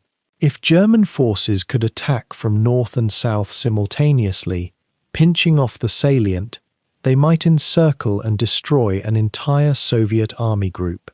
The prize was not simply territorial gain, but the possibility of restoring German offensive capability on the Eastern Front. Field Marshal Erich von Manstein would command the southern assault, driving northward from below the bulge. Forces under Field Marshal Günther von Kluge would attack from the north. In the center, positioned with the forces under von Manstein's command, would be the 2nd SS Panzer Corps, including Das Reich Division. By early July, the division had been brought to full strength through intensive training and the arrival of new Panther tanks and Tigers, vehicles that represented the cutting edge of German armor technology. The men were confident. Many of them were veterans of the Kharkov operation, where coordinated panzer strikes had recovered lost ground. They believed they possessed the tactical skill and mechanical superiority to repeat that success on a grander scale. What the Germans did not fully comprehend was that the Soviets had anticipated the offensive and had transformed the Kursk bulge into the most heavily fortified position on Earth. Soviet intelligence, particularly the network of spies and informants codenamed Lucy, had forewarned Stalin of German intentions. Instead of passively awaiting the German assault, Soviet forces had spent weeks preparing concentric rings of defensive positions stretching backward in depth for over 100 kilometers. Anti-tank guns were positioned at every likely avenue of approach. Tank traps and obstacles covered the terrain. Entire Soviet armies were being held in reserve, positioned for counteroffensives designed to strike German armies in the moment of their maximum commitment and minimum flexibility. The Soviets had also made a strategic decision to accept heavy casualties in the forward defensive lines in exchange for the opportunity to bleed the German forces and then strike them with fresh reserves. What would unfold was not the German victory they envisioned, but a systematic attrition battle that would exhaust the Wehrmacht's remaining reserves of operational capability. Das Reich Division received its orders to advance on the 7th of July 1943. The division attacked southeastward toward the Soviet positions across terrain that appeared favorable for mechanized warfare, relatively open ground suitable for tank operations. The weather was warm and clear. For the first 2 days, the division made significant progress, advancing roughly 50 kilometers and encountering less resistance than anticipated. The new Panther tanks proved effective against Soviet positions, their powerful guns devastating Soviet infantry and light armor. The pace of advance was encouraging. Officers and men began to believe they might achieve the breakthrough necessary to transform a local tactical success into an operational victory. By the 9th of July, however, the resistance became substantially heavier. The division was pushing into the secondary defensive belt of the Soviet position. Tanks that had advanced confidently through the outer positions now encountered increasingly formidable obstacles. Deeper anti-tank gun positions, larger numbers of Soviet armor, and above all, the inexorable Soviet willingness to absorb casualties and continue fighting. The Battle of Kursk did not unfold as a single climactic engagement, but rather as a series of grinding, exhausting encounters spread across days and covered across a broad geographic area. Das Reich Division, along with the other panzer divisions of the 2nd SS Panzer Corps, pushed deeper into the Soviet defensive complex. Each kilometer gained required repeated assaults against entrenched positions. Soviet anti-tank gunners, operating from carefully concealed locations, struck at German tanks from short range. German airstrikes and artillery would eliminate some positions, but new Soviet guns would appear further back. Soviet armor, held in reserve initially, began to be committed. At the northern tip of the German salient, Soviet forces launched their first major counteroffensive, striking northward against the German forces attacking from the north. The Soviet commander, recognizing that the northern German advance was lagging, committed fresh armored forces to prevent the junction of the two German offensives. On the 11th and 12th of July, massive tank engagements erupted across the front. The Battle of Prokhorovka, one of the largest tank battles in history, unfolded south of Das Reich's area of operations. Soviet forces threw hundreds of tanks into a chaotic engagement with German and SS Panzer divisions. The Soviets would lose far more tanks than the Germans, but their losses were replaceable. German losses were not. Das Reich Division, by the 12th of July, had reached the town of Oboyan and advanced to within roughly 20 kilometers of the secondary Soviet defensive belt. The division was not making progress as rapidly as the High Command expected. Soviet resistance was proving far more formidable than intelligence estimates had suggested. Supply lines were becoming stretched as the division advanced further from its jumping-off positions. The division's armor strength was being steadily eroded. Tanks were being lost to anti-tank fire, mechanical breakdowns were increasing, and the intensity of Soviet defensive operations showed no sign of slackening. Meanwhile, the situation at the northern prong of the German offensive was becoming troublesome. Progress there was extremely limited. It became increasingly clear to the German High Command that the coordinated pincer movement was failing to achieve its objectives. The gap between the forces attacking from the north and those from the south could not be closed. Without that closure, the encirclement could not be completed. By the 13th of July, just 6 days into the operation, it became apparent that the strategy of the offensive had failed. Yet Das Reich Division, like other German forces committed to the operation, continued to attack northeastward for several more days. The division's commanders pushed forward, not because they believed they could achieve the grand strategic objective, but because they had been ordered to maintain pressure, and because tactical opportunities still existed to inflict damage on Soviet forces.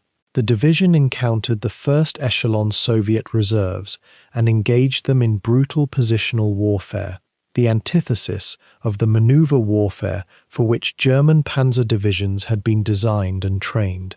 Soviet forces, now counter-attacking as well as defending, struck from multiple directions. The bocage terrain of Normandy would later prove to be the death of mobile warfare doctrines. But here at Kursk, the chaotic nature of the fighting, the overwhelming numbers of Soviet armor being committed, and the relentless pressure from coordinated Soviet operations created a grinding attrition battle that destroyed the German advantage in tactical skill and mechanical prowess. Das Reich Division, along with the entire 2nd SS Panzer Corps, was being ground down in real time. By the 16th of July, the High Command issued orders to transition from offensive operations to defensive postures. The offensive was being abandoned.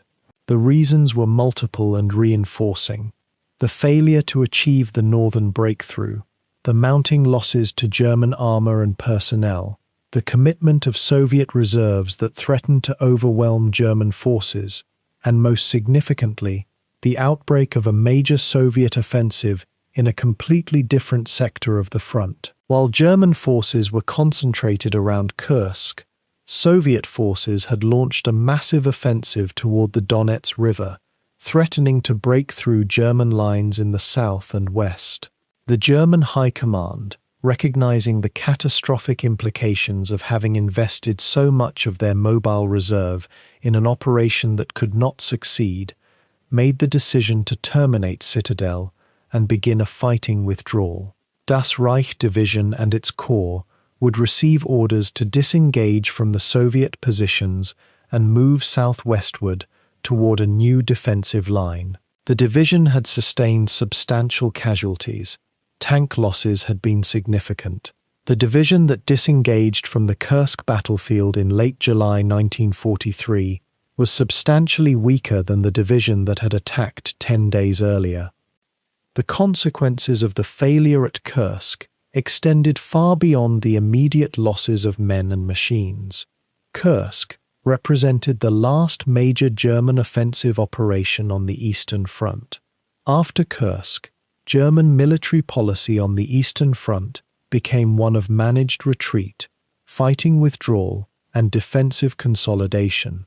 The Soviet Union, by contrast, having proven it could defend against the most formidable German offensive effort and simultaneously maintain the capability to counterattack, entered into a period of relentless strategic offensive that would continue until Soviet forces crossed into Germany itself in 1945. The Germans had possessed one final opportunity to restore strategic momentum through an ambitious offensive operation. They had tried. They had committed some of their finest divisions. They had achieved local tactical successes in some areas of the battle. But they had failed strategically because they could not overcome the fundamental reality of the Eastern Front. The Soviets possessed superior numbers in personnel, armor production, and logistical depth. The German panzer divisions had won nearly every tactical engagement at Kursk. They had destroyed far more Soviet tanks than they had lost. But in the mathematics of attrition warfare, German tactical victories had become strategically irrelevant. For Das Reich Division specifically, the Battle of Kursk was a bitter education in the reality of modern warfare against a motivated and powerful opponent with virtually unlimited resources. The division had fought effectively. Its officers and men had demonstrated considerable tactical skill, and its armor had proven lethal in engagement with Soviet forces. Yet all of that tactical prowess had been insufficient to achieve the strategic objectives the operation required. The division had absorbed enormous casualties without achieving a breakthrough. It had lost experienced officers and non-commissioned officers who could not be fully replaced. It had consumed fuel, ammunition, and spare parts that were increasingly difficult to replenish. The division that emerged from Kursk in late July 1943 was fundamentally changed. It had transitioned from an offensive force confident in its ability to strike and maneuver into a force increasingly focused on survival and containment. The men understood that the war was beginning to shift against them.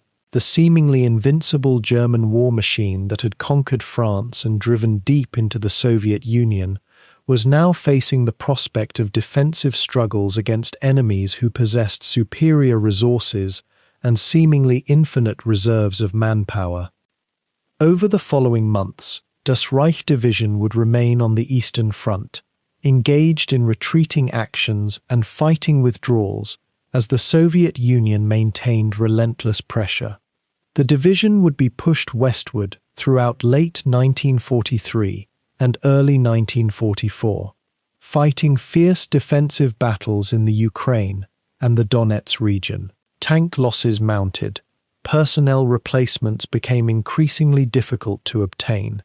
The veteran cadre of the division that had survived the experiences of France, Barbarossa, and Kharkov were further depleted by the grinding attritional warfare that consumed the Eastern Front in this period. By the spring of 1944, the German High Command would make the decision to withdraw Das Reich Division from the Eastern Front and redeploy it to the west. The division would be transferred to France, placed in reserve, and prepared for potential operations against the invasion that everyone understood was coming. The German command structure had recognized that the Second SS Panzer Corps could not be afforded the continued losses it was sustaining in the east. It would be pulled back, reconstituted, and held as a strategic reserve for the Western Front. The legacy of Kursk for Das Reich Division was the understanding that the age of German offensive superiority on the Eastern Front had ended. The division had participated in the last great German offensive operation in the East, and it had emerged from that operation weakened, battered, and fundamentally changed in character. The men who survived Kursk had experienced something that previous German military doctrine had not adequately prepared them for: the inability to win through superior tactics alone when faced with an opponent of overwhelming material and numerical strength. They had learned that German skill and courage, however formidable, could not overcome the mathematics of total war when the enemy possessed superior production capacity and unlimited reserves of manpower. This knowledge, carried in the minds and hearts of the survivors, would shape how Das Reich Division approached the challenges that awaited it in the West.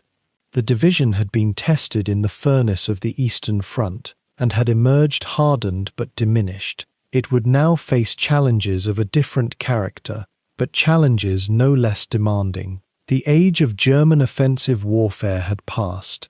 The age of desperate defense was beginning. The summer of 1943 had promised so much. Operation Citadel, the great encirclement at Kursk, was meant to restore initiative to the German army on the Eastern Front. Instead, it had consumed Das Reich's remaining reserves of combat strength without achieving decisive results. By late July, as the offensive was already collapsing, the division found itself not consolidating gains, but rather preparing for something far more demoralizing: retreat. The psychological weight of this transition cannot be understated. For nearly 2 years, Das Reich had been trained and equipped for aggressive mobile warfare. Officers and men alike understood their identity through the lens of rapid mechanized assault, through breakthrough and exploitation. Now, as Soviet counteroffensives rolled forward with terrifying momentum, that identity began to dissolve.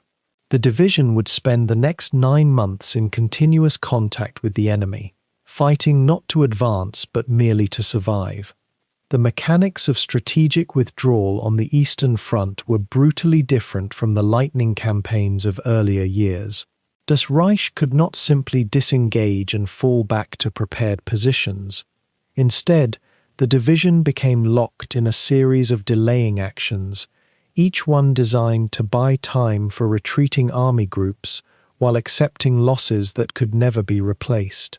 The Soviet advantage in manpower and material had grown astronomical by late 1943, where Das Reich once faced Red Army units that were roughly comparable in equipment and training.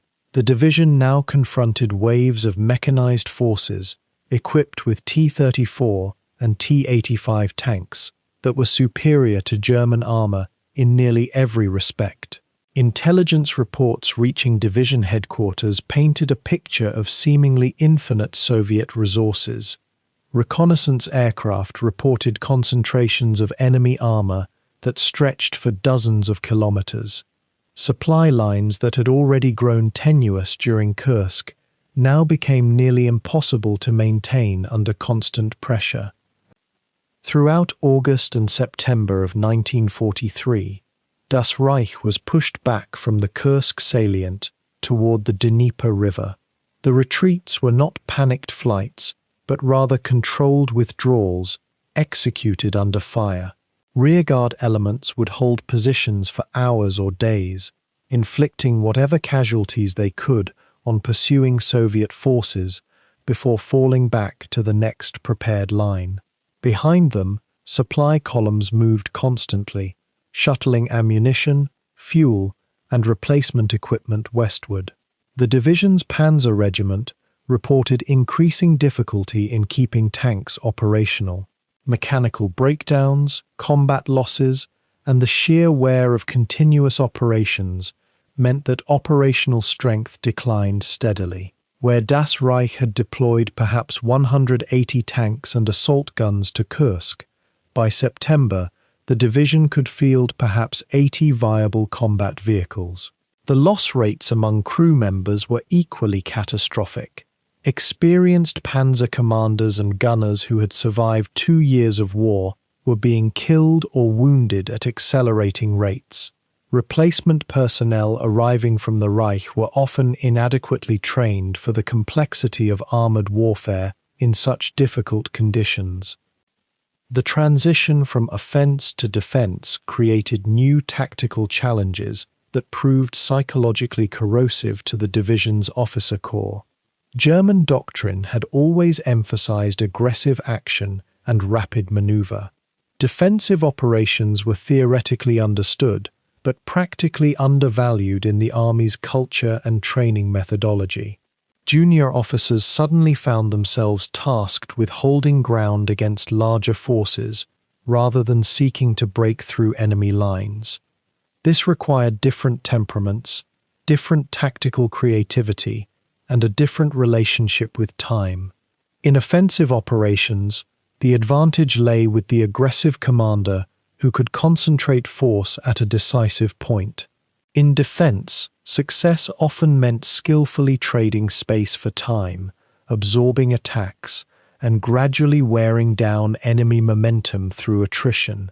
Das Reich's officer corps, shaped by 2 years of mechanized offense, required a fundamental reorientation. Some officers adapted well to these new demands.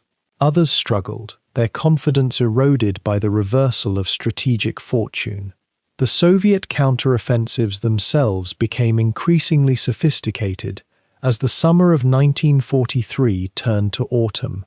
The Red Army had learned from Das Reich and hundreds of other German units the tactical techniques of combined arms warfare. Soviet mechanized corps now coordinated armor, infantry, and air power with a coordination that would have been impossible 2 years earlier. Air superiority had shifted decisively to the Soviets. German fighter strength on the Eastern Front had been depleted by demands in other theaters and by the attrition of air combat. Das Reich's columns moving westward through open terrain were now vulnerable to Soviet aircraft in ways they had not been during earlier campaigns. Tank recovery units that would have normally followed behind advancing armor to retrieve and repair damaged vehicles now had to move in darkness or bad weather to avoid air attack. The division's motorcycle reconnaissance platoons, once used aggressively to probe enemy positions and screen the division's movements, were now hunted relentlessly and suffered near-total losses. The intelligence picture that these reconnaissance elements had provided became increasingly fragmented and unreliable. By October 1943, Das Reich had been pushed back across the Dnieper River. The crossing itself was a harrowing operation. Soviet forces had established strong defensive positions on the western bank, and the crossing sites were heavily contested. Assault boats and pontoon bridges were destroyed under fire. Das Reich's organic river crossing equipment was old and inadequate. The division had to rely on army-level support to execute the crossing, and even with that support, the operation cost hundreds of casualties. Once across the river, the division was reorganized and refitted to the extent that army resources permitted. Replacement tanks arrived from Germany, but they were older models in some cases. Replacement personnel were hastily trained conscripts rather than volunteers with ideological commitment. The qualitative gap between the division's original cadre and its increasingly heterogeneous composition was becoming severe. Officers noted in internal reports that morale, while still reasonably stable, had fundamentally changed. Gone was the aggressiveness and confidence of earlier campaigns. In their place came a more defensive, cautious attitude. Winter arrived in 1943 with its usual brutality. Das Reich, positioned along the contracting Eastern Front somewhere in southern Ukraine, experienced the same cold, supply difficulties, and disease that had plagued the division 3 years earlier during its first winter ordeal near Moscow. However, the strategic situation was incomparably worse. During the winter of 1941 to 1942, there had still been hope that German strategy would be redefined, or that new offensives might restore momentum. By 1943 to 1944, such hopes had largely evaporated among the division's senior commanders. Strategic maps showed the Eastern Front moving steadily westward, often dozens of kilometers per month. The Soviet offensive capability seemed limitless. German counterattacks that might have succeeded earlier now failed to achieve their objectives because German forces were too weak and the Soviets could always bring more reserves forward. Discussions in division headquarters increasingly turned to the question of how to preserve the division's core combat capability rather than how to defeat the enemy. This represented a profound psychological shift. The fighting retreats of late 1943 and early 1944 gradually wore down Das Reich through 1,000 small hemorrhages rather than any single catastrophic engagement. Each engagement with Soviet forces cost lives and vehicles. Each defensive position held and then abandoned cost more. Soviet artillery, which had been inferior to German artillery in 1941, had become qualitatively competitive by 1943 and quantitatively overwhelming. A typical engagement might see Das Reich hold a position for 2 days while absorbing waves of Soviet infantry assaults. The division would inflict heavy losses on the attackers through defensive firepower and occasional local counterattacks. But then, finding their position flanked or their ammunition running low, Das Reich's commanders would order a withdrawal to the next prepared position 3 to 5 kilometers westward. This process would repeat itself constantly. By spring of 1944, Das Reich had been pushed back roughly 600 kilometers from the Kursk salient. Logistical collapse became an increasingly serious problem as the Eastern Front contracted. Supply lines that stretched from German factories to the front lines in Ukraine were now stretched to the breaking point. Partisan attacks on railway lines intensified as Soviet forces recaptured territory and Soviet guerrillas reactivated their networks. German logistics officers reported that delivering sufficient ammunition, fuel, and food to frontline units required constant ingenuity and frequent improvisation. Das Reich's mechanized regiment, which theoretically required enormous quantities of fuel to maintain its mobility, was increasingly immobilized simply because fuel was unavailable. Officers began to speak of their divisions as if they were primarily infantry formations with some attached armor, rather than mechanized formations in the traditional sense. Transport vehicles that should have been hauling ammunition were instead being used to scavenge fuel from damaged vehicles and abandoned positions.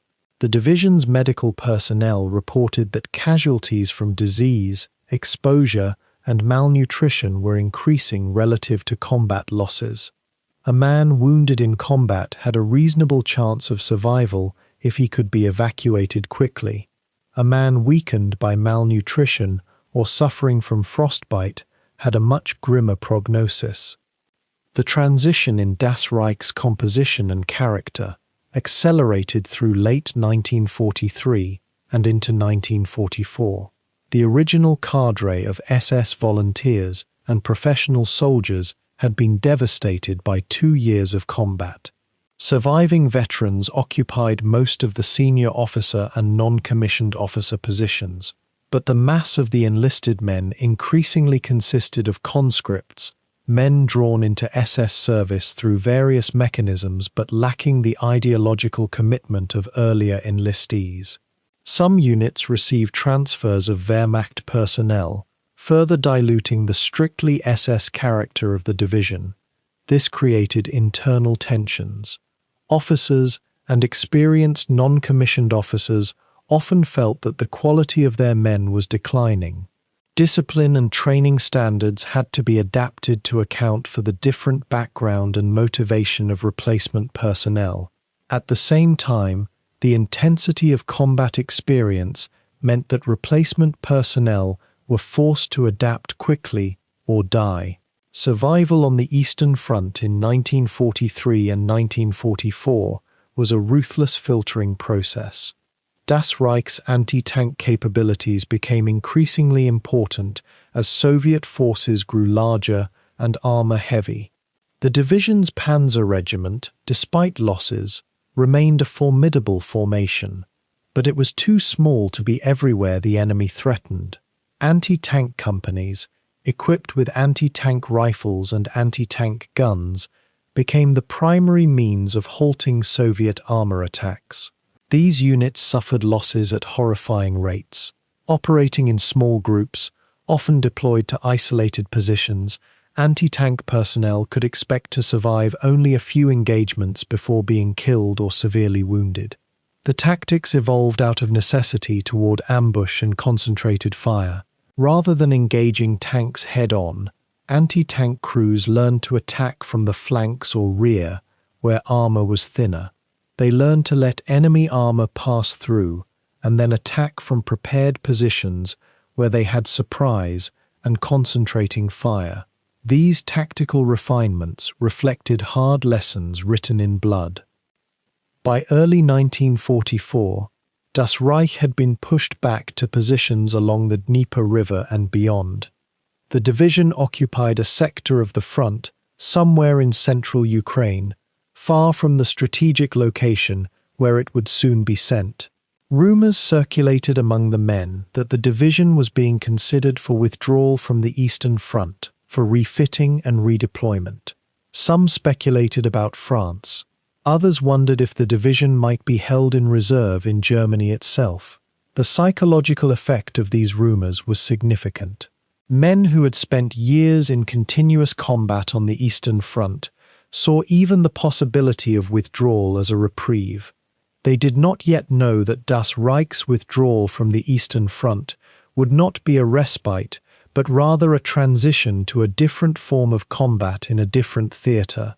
The division was about to confront not the vast armoured offensives of the Red Army, but the complex reality of fighting enemies who held air superiority and possessed incomparably greater resources in every category. The exhausted, attenuated Das Reich that would leave the Eastern Front in 1944 was a division that had been fundamentally shaped by continuous retreat and mounting attrition. Its soldiers had learned to survive under the most difficult conditions, yet they had also learned that the strategic tide had turned irreversibly against Germany. No amount of tactical skill could reverse that fundamental fact. By the autumn of 1943, the calculus of German strategy had shifted decisively. The Eastern Front, once the theatre of glorious German offensives and rapid territorial conquest, had become a grinding machine of attrition that devoured divisions faster than the German economy could replace them. The catastrophic failure at Kursk in July of that year had stripped away any remaining illusion that the Reich could achieve victory through assault. The Soviets, by contrast, had grown stronger with each passing month. They possessed reserves that seemed inexhaustible, factories operating beyond the Urals beyond German reach, and the psychological momentum of an advancing nation fighting for survival. For the High Command in Berlin, the implications were inescapable. Germany could no longer afford to fight a two-front war with offensive operations on both fronts simultaneously. A choice had to be made, and that choice pointed westward, toward the Atlantic coast and the inevitability of invasion. Das Reich Division, bloodied but still formidable after 3 years of relentless combat, received the order in late 1943. The division, reduced in strength but toughened by experiences that had killed hundreds of thousands of Germans and Soviets alike, was to be withdrawn from the Eastern Front and redeployed to France. This was not presented as a punishment or a retirement to a quiet sector. Instead, the orders conveyed urgency and strategic weight. Intelligence reports flowing into German headquarters spoke of massive Allied build-up in England, of construction of landing craft in American shipyards, of troop concentrations that suggested an invasion of Western Europe was no longer a theoretical possibility, but an approaching certainty. Das Reich was being sent to France not as a garrison unit to occupy conquered territory, but as a mobile reserve capable of meeting and destroying the invading forces that were surely coming. For men who had fought across the steppes of Ukraine and endured the frozen ordeal outside Moscow, the prospect of returning to Western Europe carried an almost dreamlike quality. Yet they were marching not toward victory but toward an environment entirely different from the open plains where their training and tactics had been forged. The journey westward unfolded over weeks, a vast logistical undertaking that demonstrated the complexity of moving an entire armored division across the breadth of continental Europe. Trains and motor columns carried personnel, vehicles and supplies from rear areas in Poland and the Western Soviet Union toward the French interior. The landscape gradually transformed beneath them. The endless forests and steppes of the east gave way to farmland, then to the more developed infrastructure of Central Europe. The division's track and wheels rumbled across the Rhine and into territory that, for 3 years, had been rear area and garrison land. The soldiers themselves carried memories of combat that had shaped their unit into something uniquely German and uniquely SS. Officers and men had learned the rhythms of mobile warfare, the coordination required to push armored columns against a recoiling enemy, the adjustment of tactics when Russian armor countered with strength instead of retreating. They had survived winters that killed thousands in their sleep, had watched comrades burned in tank fires, had fired at human targets advancing across snow and steppe. That institutional knowledge, that hard-won experience, was being transported westward in the form of an entire mechanized division. The destination selected for Das Reich was the southwestern interior of France, a region far from the threatened coast and from the urban complexity of Paris. The division's administrative elements and certain support units began arriving in the Toulouse and Montauban region in late 1943, with the main body of combat troops following in the opening months of 1944. Toulouse, a substantial city of red brick buildings and historic streets, became a divisional rear area center. Montauban, smaller and more rural, served as a forward base for training and reorganization. The countryside surrounding these towns offered space for the division to conduct exercises and to accommodate the logistical footprint of a modern armored formation. Yet the region was not empty of complications. Southern France harbored significant numbers of individuals sympathetic to the Allies, including members of the French resistance networks that had grown increasingly active as the prospect of liberation drew closer. German occupation of France, though now nearly 4 years old, had never achieved the psychological submission that occupation forces sought. The division was being positioned in a region where the civilian population was potentially hostile and where the very ground itself was less familiar than the eastern territories where Das Reich had established its reputation. The rearmament and reorganization process that followed the division's arrival in France represented a crucial transition period. Das Reich had suffered enormous losses in personnel and equipment during its years on the Eastern Front.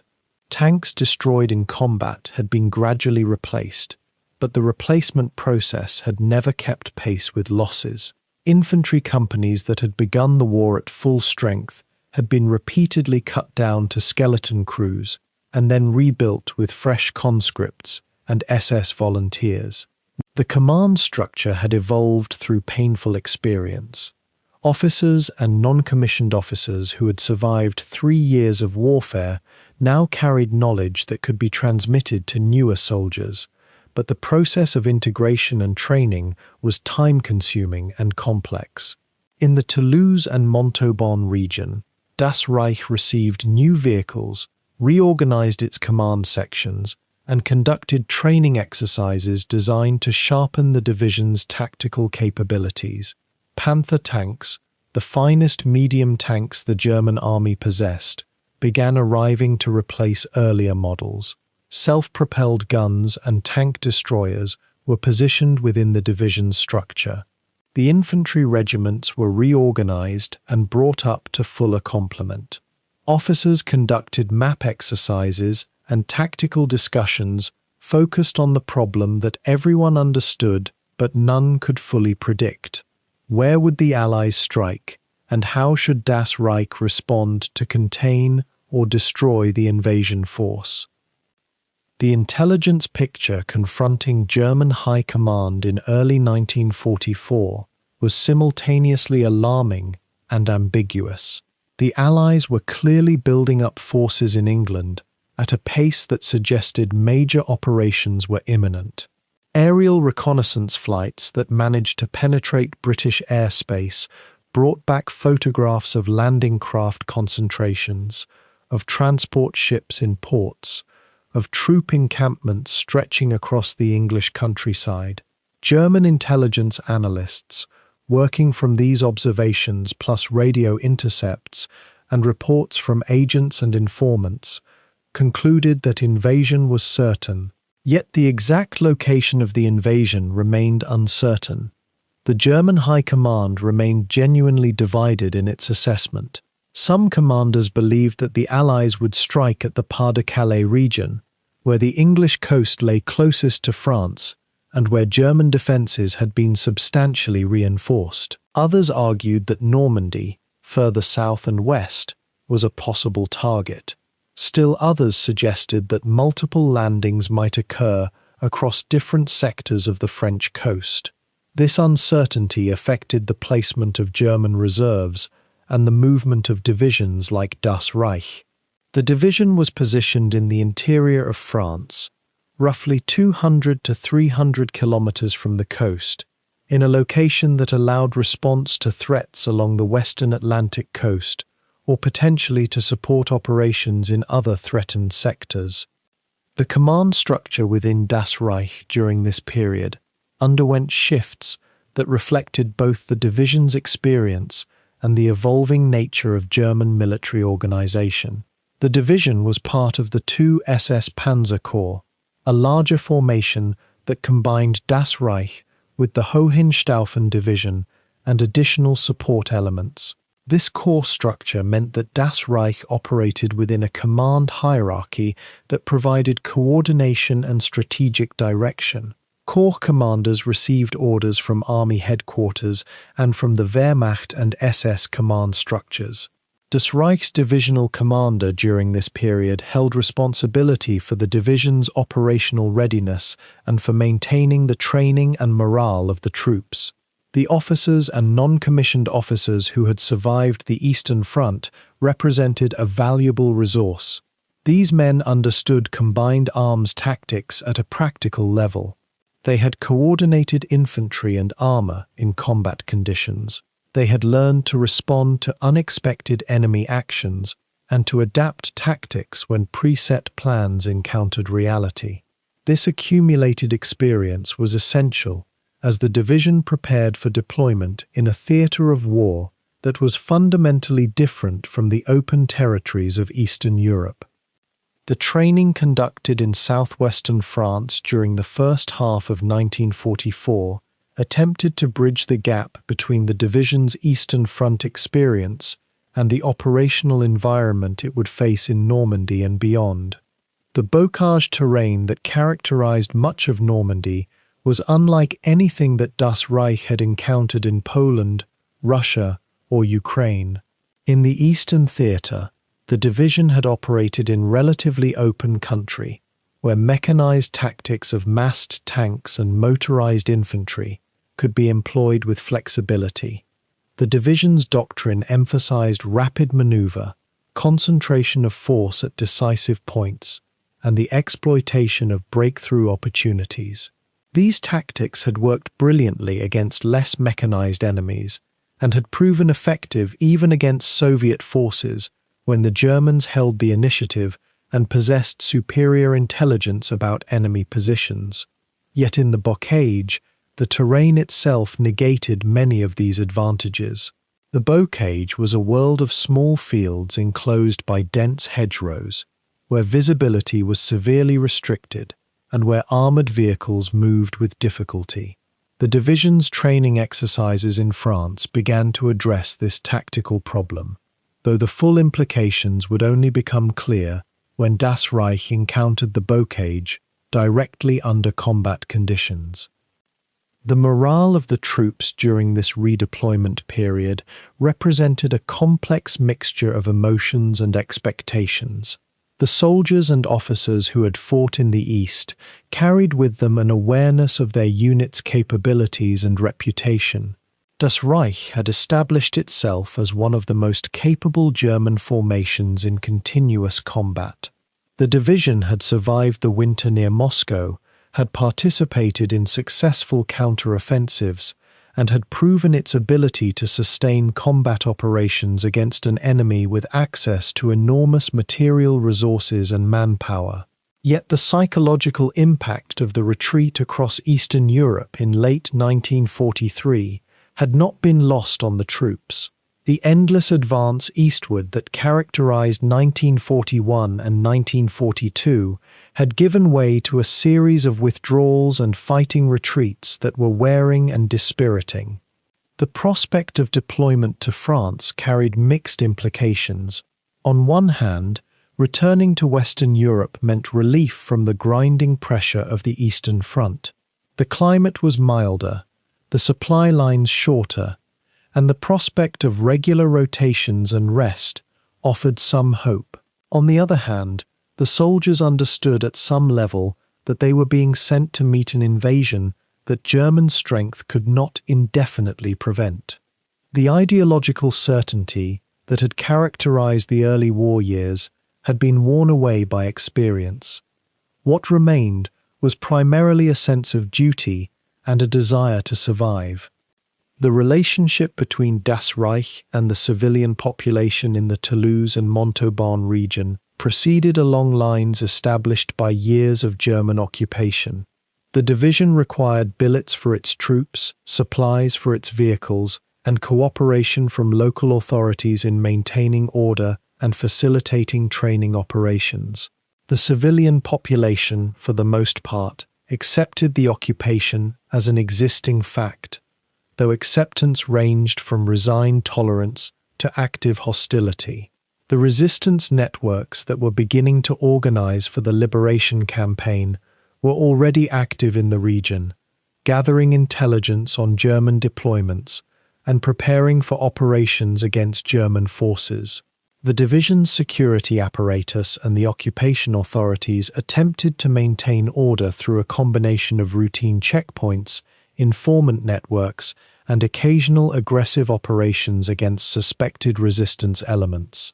The task of policing a vast region, while simultaneously preparing military units for combat, created additional burdens on the division's personnel. Soldiers who might have expected a quiet posting in a garrison environment found themselves involved in security operations that demanded constant vigilance and awareness. The tension between occupation forces and civilian population provided a background current of potential conflict throughout the period. By the spring of 1944, as Das Reich completed its reorganization and the weather improved, the division had achieved a state of operational readiness. The vehicles had been received and integrated into unit structures. The training exercises had been conducted, and the basic tactical adjustments to Western European conditions had been initiated. The command structure was in place and functioning. Orders and contingency plans were being refined as intelligence about Allied intentions continued to accumulate. The division was stronger than it had been when it departed the Eastern Front, equipped with better tanks and more complete unit rosters. Yet the fundamental realities of German military strategy had not changed. Germany remained locked in a two-front war against enemies, with overwhelming material superiority. The Wehrmacht and its elite SS formations were fighting against time, against the growing productive capacity of the Soviet Union and the Anglo-American alliance, and against the inevitable arithmetic of attrition. Das Reich, stationed in the French interior and waiting for orders to respond to the invasion that all understood was approaching, represented German determination to resist the Allied advance. What none could know, as spring turned toward early summer, was precisely how soon that determination would be tested, and how the division's experience would be transformed by the bocage, the Allies' overwhelming air superiority, and the vast quantities of material that would be brought against it. By the winter of 1943, the Das Reich division had been transformed. Where once it had wheeled across Soviet steppes in pursuit of victory, it now found itself withdrawn from the Eastern Front and repositioned on French soil, a transfer that signaled both opportunity and uncertainty. The division's new garrisons stretched across southwestern France, anchored in the Toulouse and Montauban region, a world of rolling hills and medieval towns far removed from the frozen battlefields of Russia. For men who had endured the grinding attrition of Kursk and the relentless Soviet pressure that followed, this posting carried the promise of respite, yet the reality proved far more complex. Here, in the spring of 1944, Das Reich existed in a state of perpetual anticipation, waiting for an invasion that everyone knew was coming, but no one could pinpoint with certainty. The division's officers studied maps of French coastline, attended briefings dominated by conflicting intelligence reports, and grappled with the impossible task of preparing for an enemy whose intentions remained obscured behind the English Channel. The strategic calculus that brought Das Reich westward reflected Germany's deteriorating position on two fronts. By early 1944, the Wehrmacht knew with near certainty that an amphibious assault on France was inevitable. Hitler's obsession with the Atlantic Wall, the coastal fortification program stretching from the Bay of Biscay to the Belgian coast, had consumed enormous resources, concrete, steel, and manpower that might have been deployed elsewhere. Yet these fixed defenses, impressive as they appeared in propaganda films, relied fundamentally on mobile reserves to contain and destroy an invasion before it could establish itself. Das Reich represented precisely the sort of mobile reserve the German High Command desperately needed. Fresh from reorganization and refitting in the rear areas of France, the division possessed mechanized capability, trained personnel, and sufficient combat experience to inflict damage on any invading force. By spring 1944, Das Reich had swollen to operational strength once again. Roughly 18,000 men, organized into armor, mechanized infantry, and supporting elements. The division was commanded by Brigadier General Heinz Lammerding, a Nazi Party stalwart and professional soldier who had assumed leadership in January of that year. Yet the very structure of German command that was supposed to coordinate the defense of France was deeply fractured. Hitler maintained absolute authority over strategic decisions, yet he refused to establish a clear chain of command or grant sufficient autonomy to his field commanders. The result was a paralysis of decision-making that would define the German response to invasion. Field Marshal Gerd von Rundstedt, the senior commander in the West, held strategic responsibility for defending France against invasion, but lacked authority over the armored reserves that might actually accomplish that defense. These reserves remained under the direct control of Hitler's headquarters and could not be committed to combat without explicit orders from Berlin, orders that could take hours or days to arrive. The Oberkommando der Wehrmacht, the Armed Forces High Command, maintained responsibility for issuing operational directives, yet those directives were often contradictory, reflecting disagreements between different branches of service and different headquarters. Meanwhile, the Luftwaffe controlled airspace that was increasingly becoming indefensible, and the Kriegsmarine, the German Navy, possessed few surface vessels capable of challenging Allied naval superiority in the Channel. Das Reich, stationed hundreds of kilometers from any potential invasion beach, existed within this labyrinth of competing authorities and unclear responsibilities. Intelligence about Allied intentions remained frustratingly opaque throughout the first months of 1944. German analysts knew that invasion was coming. They knew it would be massive, but they remained uncertain about location, timing, and strength. The German intelligence services, fractured between competing agencies and compromised by Allied deception operations, provided conflicting assessments. Some analysts believed the main invasion would strike the Pas-de-Calais region, the closest point to England, and the area that offered the most direct route to Germany. Others warned that the Allies might attempt landings in Brittany, in Normandy, or even further south along the Aquitaine coast.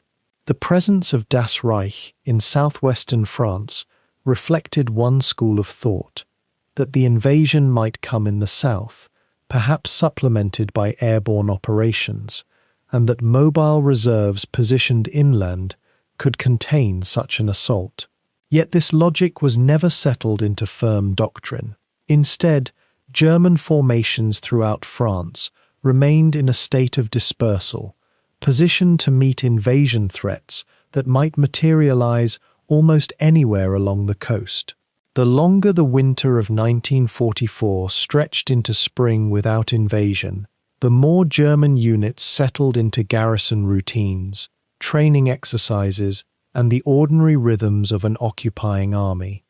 The men of Das Reich, especially those who had survived multiple years of combat, developed a complex relationship with their French garrison. For senior officers and long-service personnel, the posting represented respite from the nightmare of the Eastern Front. The violence, the cold, the relentless casualties, these belonged to the past, at least temporarily. France, particularly the agricultural regions of the southwest, offered relative comfort.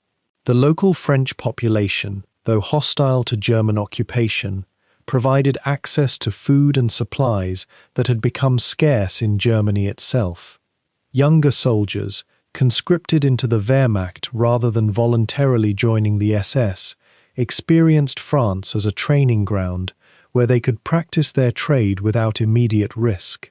The division organized exercises and drills designed to maintain combat readiness, yet the atmosphere remained one of occupation rather than active warfare. Tank crews conducted gunnery practice. Infantry units rehearsed assault tactics against mock fortifications. Logistics elements stockpiled ammunition and fuel. Yet this activity took place in an almost dreamlike state of waiting, knowing that the routine would be shattered at an unpredictable moment by orders that would thrust the division into combat against an invasion force of unknown scale and capability. Intelligence assessments circulated regularly within Das Reich's command structure, and these assessments consistently underestimated Allied strength. German military planners, operating on the basis of intelligence gathered through conventional means and supplemented by some captured Allied documents and prisoner interrogations, believed that the Allies possessed sufficient amphibious lift to land between 5 and 8 divisions in the initial assault. In reality, the Allies had assembled the capacity to land roughly 15 divisions on the first day alone, with vastly more in follow-up waves. German planners also believed that an invasion would necessarily come in daylight hours and in favorable sea conditions, assumptions that proved wrong when the Allies, accepting higher risk, chose to assault in darkness and with deteriorating weather conditions. The German High Command remained convinced that the Allies would conduct multiple invasion attempts and would likely conduct feint landings designed to draw German reserves away from the main assault area. This conviction would shape German reactions to the June invasion and would contribute significantly to the paralysis of the German response. Das Reich's officers received these assessments and incorporated them into their planning, yet the uncertainty remained. No one could know when the attack would come or where it would strike. The spring weather improved, the English Channel grew increasingly passable, and the tension mounted accordingly. By late May 1944, German High Command issued heightened alert states to all units in the West. The invasion was coming soon, probably within days or weeks. Das Reich received orders to strengthen its readiness and to prepare movement plans that would allow rapid deployment to probable invasion sites. The division's transport assets were checked and rechecked. Ammunition was inventoried and supplemented. Fuel reserves were expanded. Officers studied transportation routes that might be used to move the division toward Normandy, toward Brittany, toward the Pas-de-Calais, or toward any of several other potential invasion zones. The uncertainty was compounded by the fact that movement orders themselves remained problematic. Der Führer, Adolf Hitler, had maintained personal control over the commitment of the strategic reserve, and any large-scale movement of German forces required his explicit authorization. This meant that even after an invasion began, Das Reich would face delays before receiving orders to move. Moreover, Hitler was famously difficult to reach during certain hours, and was influenced by his immediate entourage, which included individuals of varying competence. The result was that Das Reich, despite its proximity to France and its combat capability, existed in a state of ready paralysis. The division could not move without orders, and orders might not come quickly once an invasion began. The relationship between Das Reich's commander, Brigadier General Lammerding, and the higher command structures reflected these broader tensions. Lammerding was a professional officer who had risen through the Wehrmacht and the Nazi Party simultaneously. Like many senior German officers, he maintained the fiction of absolute obedience to Hitler, while simultaneously recognizing the chaos and irrationality of the command structure. He understood intellectually that Das Reich needed to move toward any invasion site as quickly as possible after landings occurred. Yet he also understood that movement might be delayed by bureaucratic procedures and by Hitler's paranoid insistence on personal control. Lammerding prepared his division for rapid movement, but could not execute that movement without authorization. He studied intelligence reports that remained consistently ambiguous about Allied intentions. He attended briefings at higher headquarters, where senior officers speculated endlessly about invasion timing and location, while reaching no firm conclusions. Like his peers, Lammerding existed in a state of professional uncertainty about how events would actually unfold when the moment came. He could train his men, maintain his equipment, and ensure that Das Reich remained combat capable. But he could not control the decisions that would ultimately determine whether his division would arrive at the invasion site in time to influence the outcome, or whether it would become a late reinforcement arriving after the beachhead had already been established. The awareness of French resistance activity added another layer of complication to Das Reich's positioning and readiness planning. By spring 1944, the resistance had transformed from scattered sabotage operations into an organized network that was increasingly active, particularly in regions like the southwest, where Das Reich was stationed. German security services reported resistance attacks on supply lines, ambushes of isolated convoys, and acts of sabotage directed against transportation infrastructure. These were not yet large-scale military operations, but they represented a growing threat to the orderly functioning of the occupation. German response typically involved reprisal operations and the strengthening of security measures around key installations and transportation routes. Yet the resistance represented something deeper than a security problem. It represented the potential that any rapid movement of Das Reich toward an invasion site might be hampered not only by logistical challenges, but also by organized opposition from within France itself. German planners did not take this threat particularly seriously, by and large. The resistance was viewed as a collection of partisans and saboteurs, not as a military force capable of mounting sustained resistance to a panzer division. Yet the presence of resistance activity served as a reminder that France, while conquered and occupied, was not genuinely pacified. The population remained hostile, the country remained dangerous, and any movement through French territory carried risks that did not exist when operating in German-controlled areas or against foreign armies in open combat. The peculiar position of Das Reich as a unit of the Waffen-SS, the armed wing of the Nazi Party, rather than as a regular Wehrmacht formation, added still another dimension of complication to the command structure and operational planning. The Waffen-SS maintained its own chain of command, its own promotion system, and its own ideological framework, even as it operated within the broader military structure. This created ambiguities about whom Das Reich's commander answered to and which headquarters had authority over the division.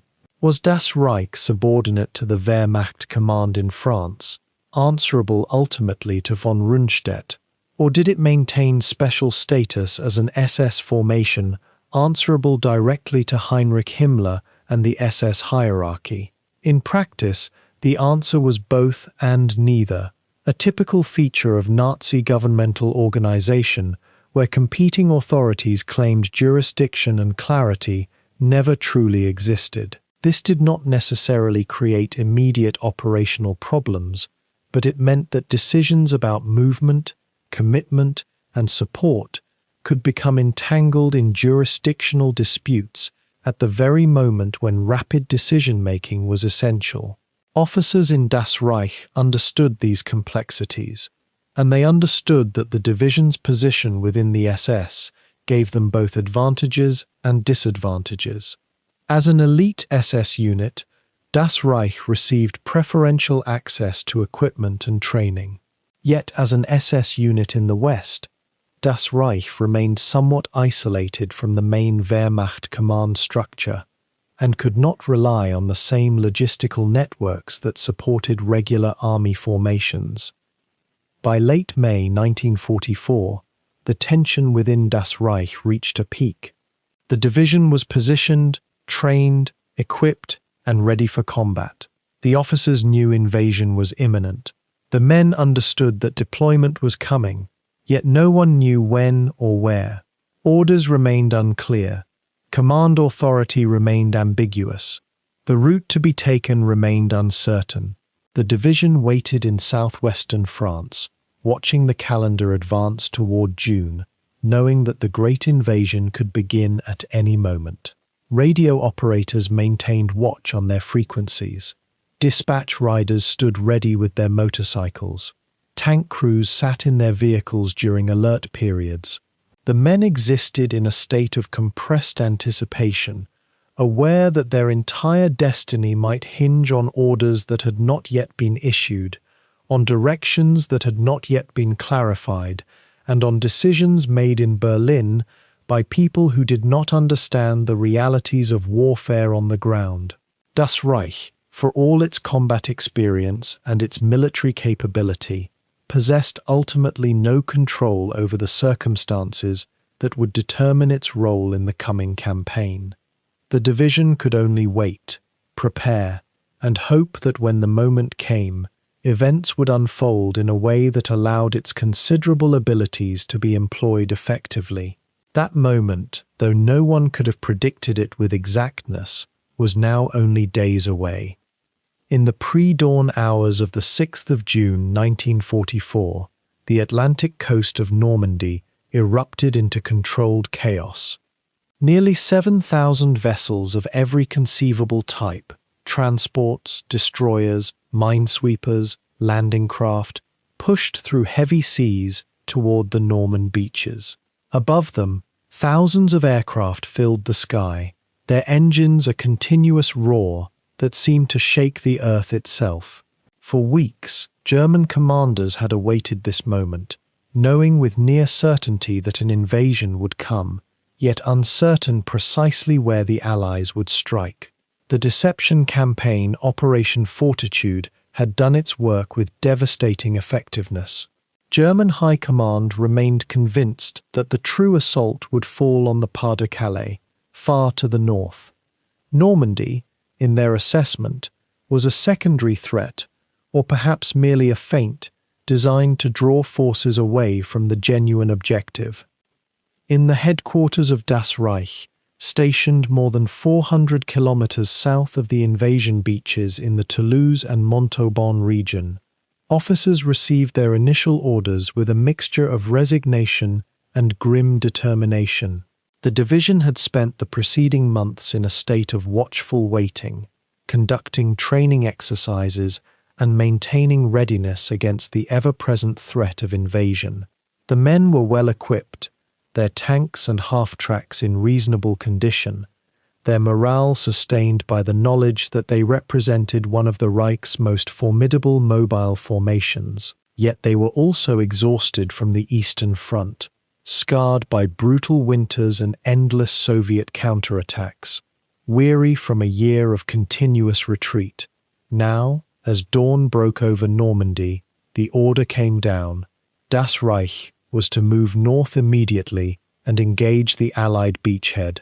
What should have been a relatively straightforward military operation, the rapid concentration of armored reserves against an invasion force establishing itself on hostile territory, would instead become a nightmare of delays, confusion, and persistent attrition that would stretch across nearly 2 weeks.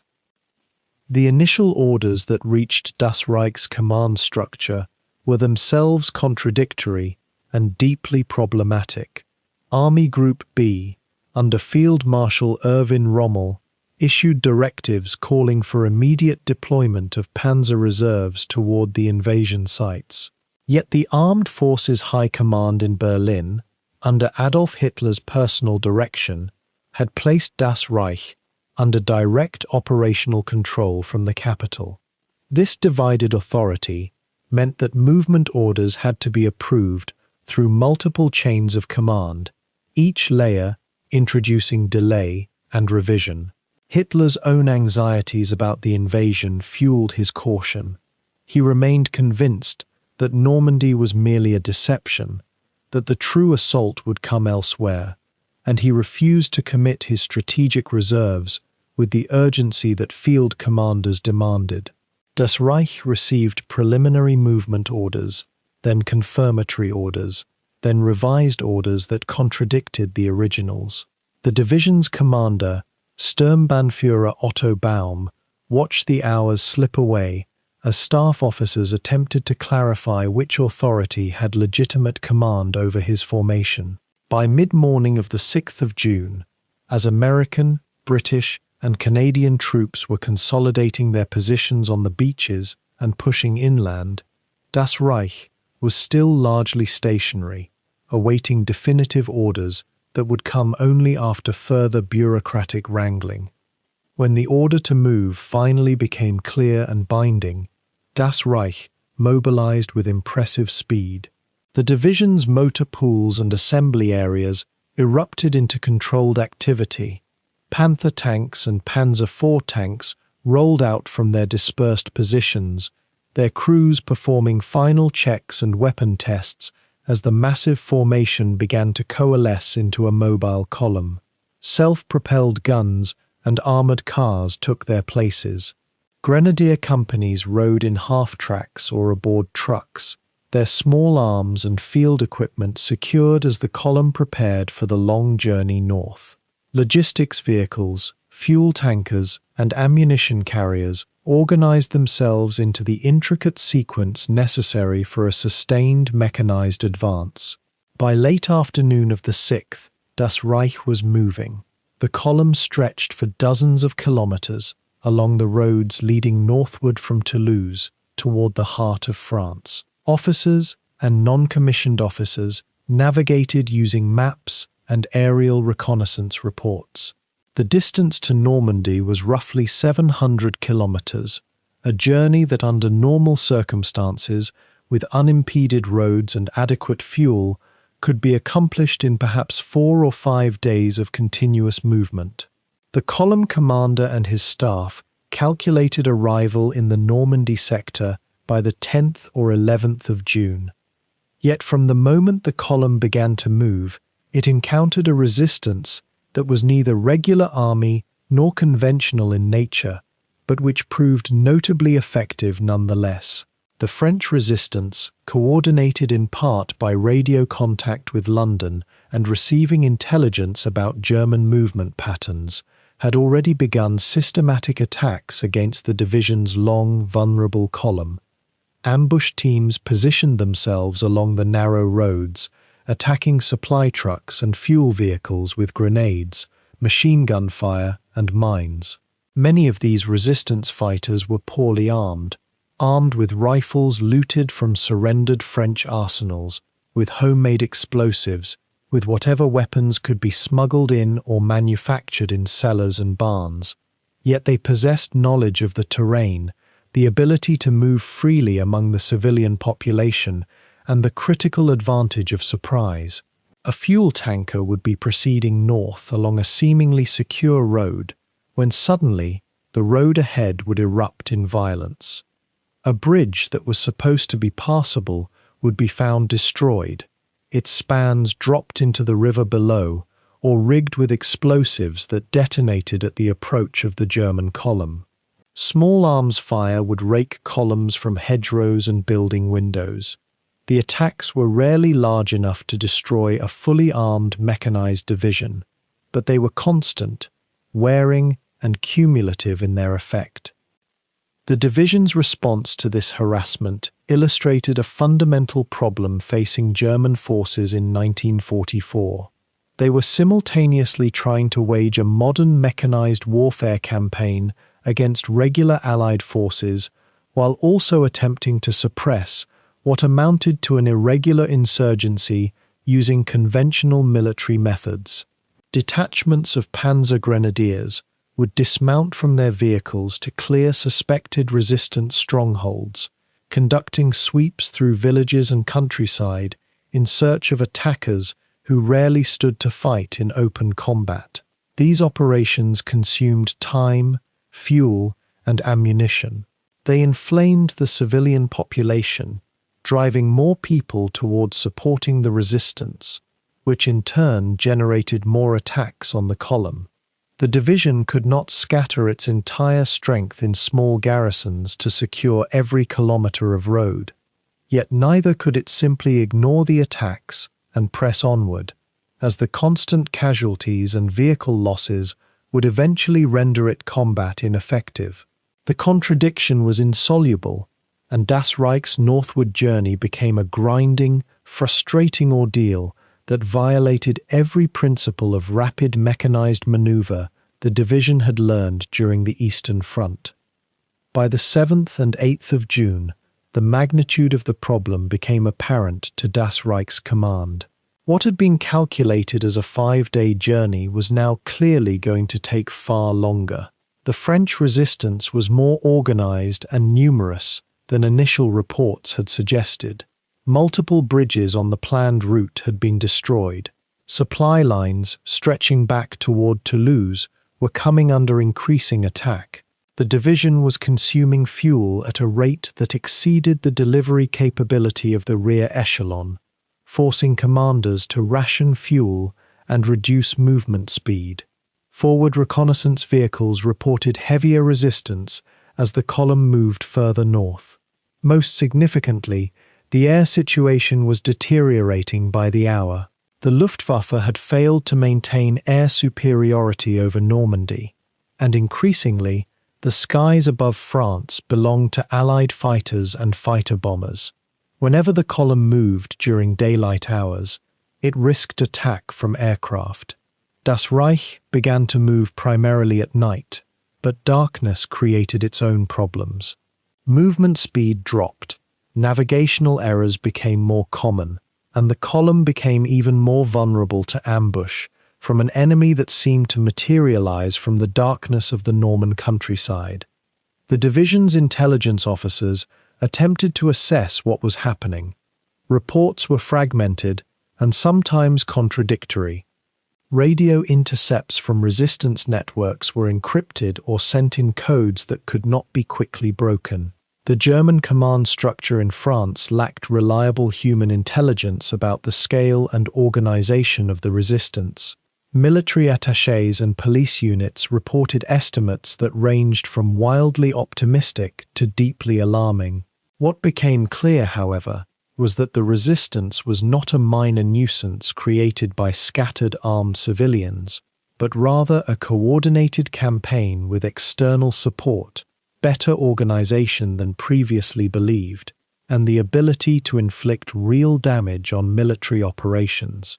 Some historians would later argue that the resistance's direct military contribution, the number of German soldiers killed or vehicles destroyed, was relatively modest, but its effect on the speed of Das Reich's northward movement was profound. Every hour lost meant that the division arrived later in the Normandy sector. Every day of delay meant that the Allies had more time to consolidate their position, land more troops, establish supply depots, and prepare defences against the German counter-offensive. By the 9th and 10th of June, Das Reich had advanced only roughly 200 kilometers north from its starting positions. The column was strung out over enormous distances, its rear elements still struggling southward through hostile territory, while its forward reconnaissance elements reached toward the Loire Valley. The division's fuel situation was becoming critical. Supply convoys from the south were being hit with increasing frequency. Railroad lines, which might have provided more reliable supply transport, were being systematically attacked by the Allies' strategic bombing campaign and by resistance saboteurs. The division's commander was receiving conflicting orders from higher headquarters. Some directives emphasized speed of movement at any cost. Others demanded that the division secure the areas it passed through, eliminating resistance strongholds and establishing security along the roads. Still others cautioned about fuel consumption and warned against wasteful expenditure of supplies. The psychological strain on the officers and men of Das Reich mounted with each passing day. They were eager to engage the enemy in conventional combat, to deploy their superior tank guns against Allied armor and rely on their training and equipment. Instead, they found themselves engaged in frustrating anti-partisan operations, losing men and equipment to an enemy that refused to stand and fight, scattered across the countryside in a campaign that seemed to yield no clear progress. The political dimension of the resistance campaign, though secondary to its military effects, was not lost on German commanders. Messages from Berlin and from Army Group headquarters emphasized that civilians actively resisting the Wehrmacht's operations were to be treated as Francs-tireurs, unlawful combatants without protection under the laws of war. This language, combined with the frustration of the troops, created conditions for atrocities. There is no historical debate about whether such violence occurred.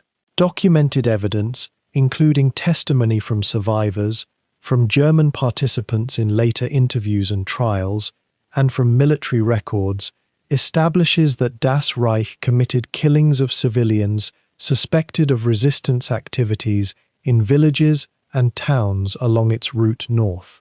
These killings were sometimes conducted as reprisals for resistance attacks.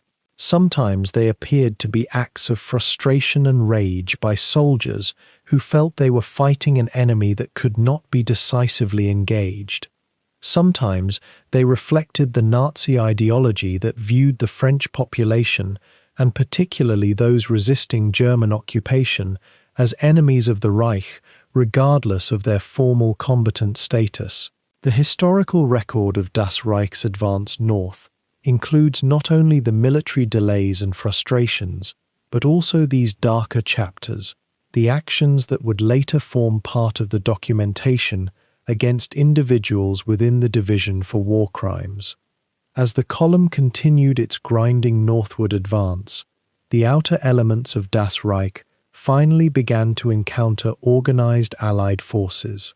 Not the principal invasion force on the Normandy beaches that remained the domain of American, British, and Canadian divisions, but the secondary defences and reconnaissance elements that the Allies had deployed inland to secure the beachhead's flank and prevent German reinforcements from reaching the beaches. Combat patrols from both sides clashed in the bocage, the dense hedgerow country of Normandy. These encounters served as a sort of preview, a grim demonstration of what the division would face once it reached the main battle lines. The bocage, with its towering hedgerows creating a labyrinth of small fields and narrow sunken roads, was terrain entirely suited to mechanized warfare. It favored small unit tactics, dug-in defenders, and infantry-heavy operations. The panzer divisions that were designed to operate in open country, maneuvering at high speed and concentrating firepower against enemy formations, discovered that their advantages were largely negated. A Panther tank was an extraordinary weapon on an open battlefield, but in the bocage it became vulnerable to ambush and to close-range anti-tank weapons. The discovery would shape the entire nature of Das Reich's Normandy campaign. By the 12th and 13th of June, the leading elements of Das Reich were approaching the main concentration of Allied forces in Normandy. The journey that should have taken 5 days was now entering its second week. The division had lost men and equipment, consumed vast quantities of fuel, and suffered a prolonged campaign of harassment that had taxed both the resources and the morale of the troops. Yet the division itself remained largely intact and combat effective. Its tanks were still operational, its vehicle strength had been maintained despite losses, and its personnel, while fatigued and frustrated, remained organized and ready for combat. What Das Reich was about to encounter in Normandy would test not its ability to move rapidly through hostile territory, but its capacity to adapt to a form of warfare that violated everything it had learned on the Eastern Front. The invasion force that Das Reich was rushing to engage was not a mobile enemy corps that could be outmaneuvered or broken through superior mobility. It was a carefully organized assault force with overwhelming air superiority, virtually unlimited supplies and reinforcements, and defensive positions that were being continuously strengthened. The real contest for Normandy was not being decided during Das Reich's advance from Toulouse. It was being decided on the beaches, in the hedgerows, and in the desperate calculus of logistics and attrition that would come to define the campaign. Das Reich was moving toward that grinding, attritional warfare with the confidence of a division that had survived the Eastern Front. It would discover that mechanized operations against the Anglo-American forces in the bocage presented challenges every bit as severe as those posed by Soviet tank armies, though in entirely different form. On the 6th of June 1944, as the first American and British soldiers waded ashore on the beaches of Normandy, Das Reich Division received its movement orders in the Toulouse region. The division's commander understood what was at stake.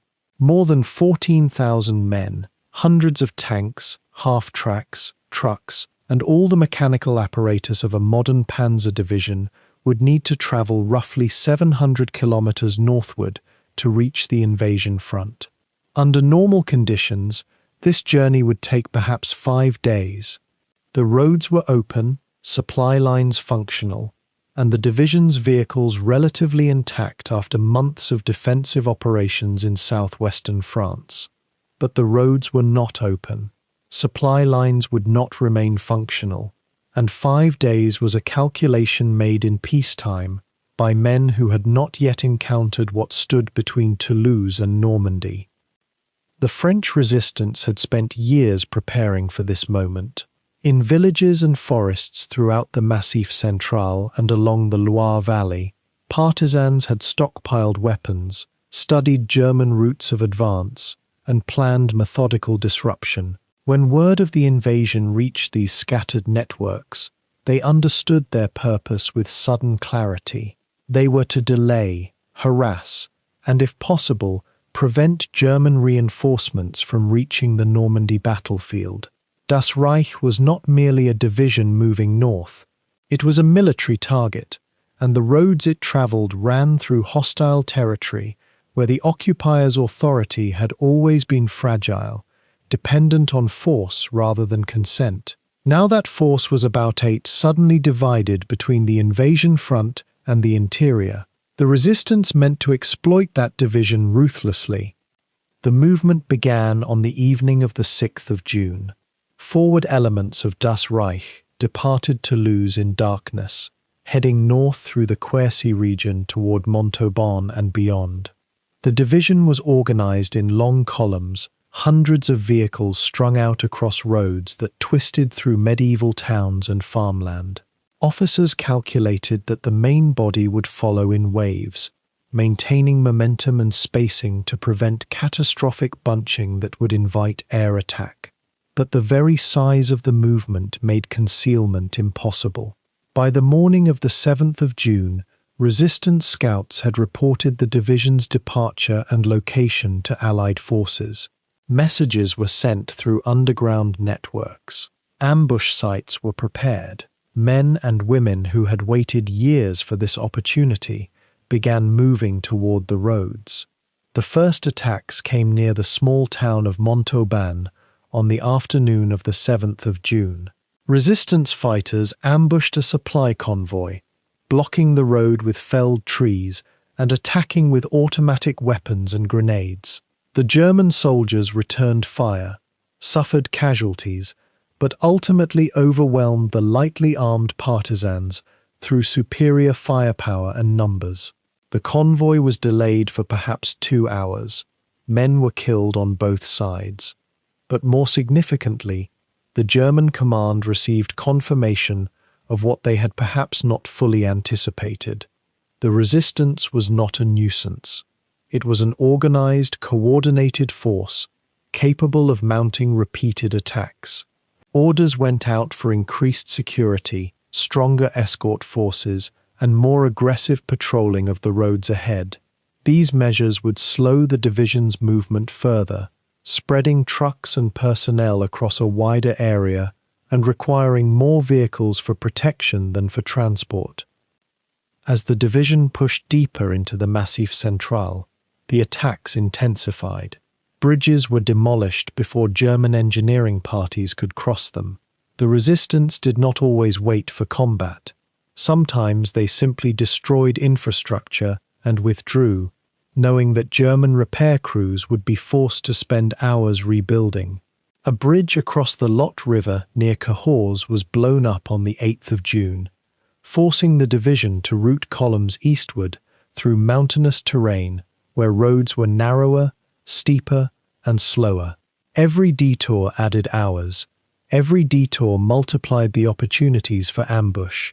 The resistance learned quickly how to synchronize attacks, timing them to hit columns at points where terrain offered no escape routes, where vehicles could not maneuver, where German reinforcements would require time to arrive. The psychological dimension of this irregular warfare proved as significant as the physical delays. The men of Das Reich were mechanized soldiers, trained for conventional combat against armies. They understood how to identify opposing armor, how to coordinate infantry with tank support, how to break through defensive lines and exploit breakthroughs. They did not understand how to protect a column of supply trucks against invisible attackers who appeared from forests and disappeared into villages. They could not bring their armor to bear effectively in broken terrain against enemies, without uniforms who melted into the civilian population. Frustration mounted.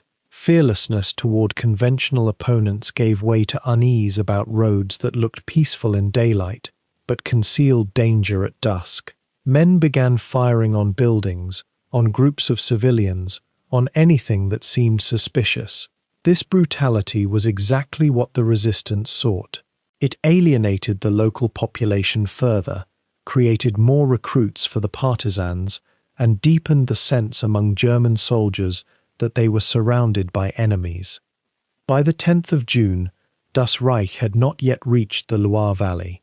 What should have been a 2-day journey had consumed 4 days, and the division remained more than 400 kilometers from Normandy. Supply vehicles were running low on fuel because the extended journey burned through gasoline reserves calculated for a much faster movement. Replacement of lost trucks fell behind schedule. Wounded men accumulated faster than they could be evacuated. The division's chief of staff reported to higher command that at the current rate of progress, Das Reich would not reach the Normandy front until at least the 15th or 16th of June, nearly 2 weeks after the invasion began. This delay meant that other German divisions would have to hold the line longer, that the Normandy beachhead would have more time to consolidate, that the window for a successful German response was closing with each passing day. The resistance did not relent. Near the town of Limoges, on the 11th of June, partisans attacked a fuel column with such coordination that German officers later believed they were facing regular military troops. 3 trucks were destroyed. 2 others were captured before they could be burned. The convoy commander called for reinforcements, and a panzer section was detached from the main body to secure the area. The resistance disappeared into the forests before the tanks arrived, leaving behind only dead soldiers and disabled vehicles. But they had accomplished their purpose. Those tanks, those fuel trucks, that commander's time and attention were no longer available for the main column's advance.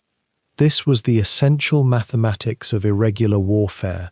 The Germans could win every tactical engagement, could kill more enemy soldiers than they lost, could secure every village and every section of road. Yet by dispersing their force across a wider and wider area, by requiring more and more resources to secure each kilometer of advance, the resistance could accomplish what conventional resistance could not. They could slow Das Reich to a crawl. By the 12th and 13th of June, the division's movement had become almost symbolic rather than strategic. Progress northward was measured in dozens of kilometers per day, instead of the hundreds originally planned. The main body of Das Reich, stretching across hundreds of kilometers of road, was extremely vulnerable to air attack. Yet the division's fighter cover was minimal because the Luftwaffe's resources were committed primarily to the Normandy front. Partisans were not the only enemy. American and British fighter bombers appeared intermittently, strafing columns and destroying vehicles. A single air attack could create hours of delay as German troops took cover, moved wounded, and repaired or pushed aside destroyed vehicles. The combination of resistance harassment and air attack multiplied the division's problems. Every element of the movement was affected. Morale sagged. Officers found that controlling so dispersed a formation was nearly impossible. Messages took hours to travel through the chain of command. Urgent orders arrived contradictory and late. Desperation began to characterize German responses.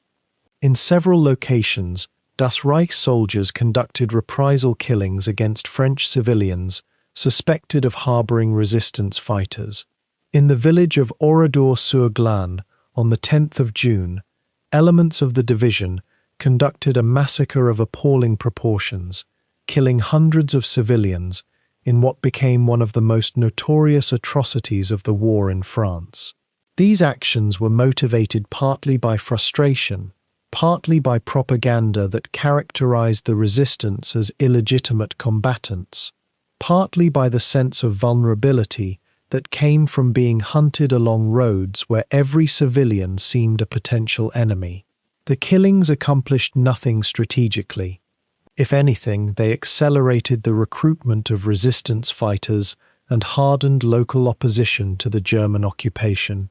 But they revealed the psychological toll that irregular warfare was taking on a division trained for mechanical, organized combat against conventional opponents. The arrival of Das Reich elements at the Normandy front finally began in mid-June, more than a week behind schedule. The first of the division's combat troops reached the bocage terrain around Saint-Lô on approximately the 16th of June, with the main body arriving over the following days. The division that reached Normandy was not the well-rested, fully supplied, and psychologically cohesive unit that German High Command had envisioned. It was tired, depleted by losses suffered during the advance through France, mechanically worn from continuous movement and combat, and psychologically disoriented by an experience of warfare unlike anything in its previous combat history. The journey north had cost Das Reich perhaps 2,000 men, hundreds of vehicles, and irreplaceable time. It had accomplished nothing for the invasion's defense except delay, and even that delay was insufficient to prevent the consolidation of the Normandy beachhead. The road from Toulouse to Normandy demonstrated a fundamental truth about mechanized armies in the age of air superiority and partisan resistance.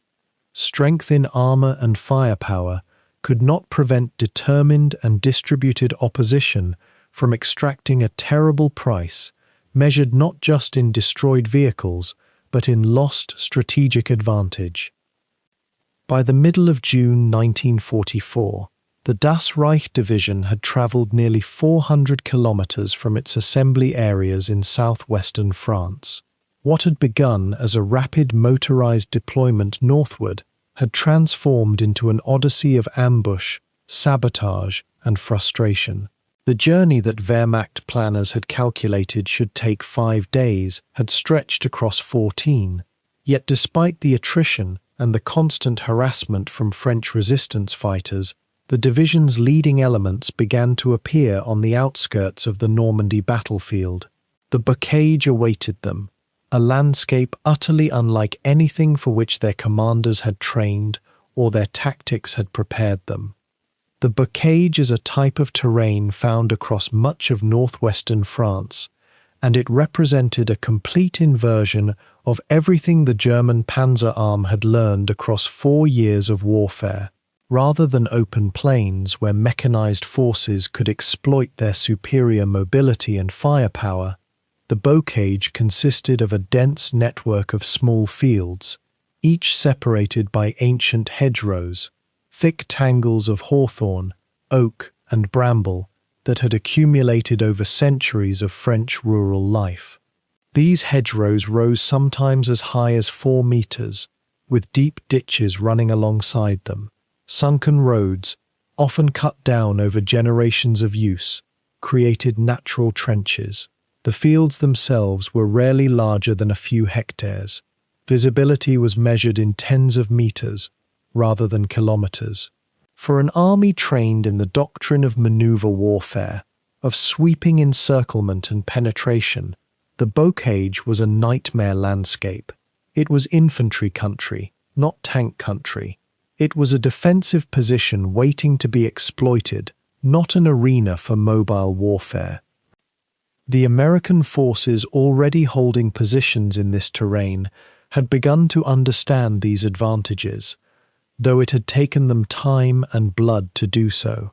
The American Expeditionary Force, having landed on the beaches of Normandy only 10 days earlier, had begun advancing inland, but progress was agonizingly slow.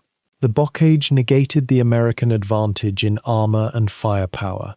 A single squad of riflemen positioned in a hedgerow could inflict serious casualties on a mechanized column attempting to force its way through. Tanks, unable to maneuver, became targets for anti-tank teams.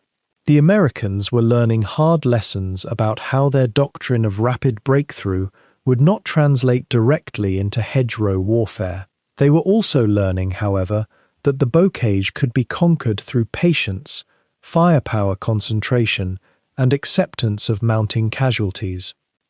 Das Reich arrived at this brutal schoolroom unprepared for what awaited. The division had been operating for the past weeks in a state of perpetual movement, constantly harassed, with logistics fragmentary and cohesion strained. Units that should have been at full strength were operating at significantly reduced numbers. Officers and men who had survived the Russian winter, the slaughter at Kursk, and the long retreat westward were now facing a different kind of war altogether.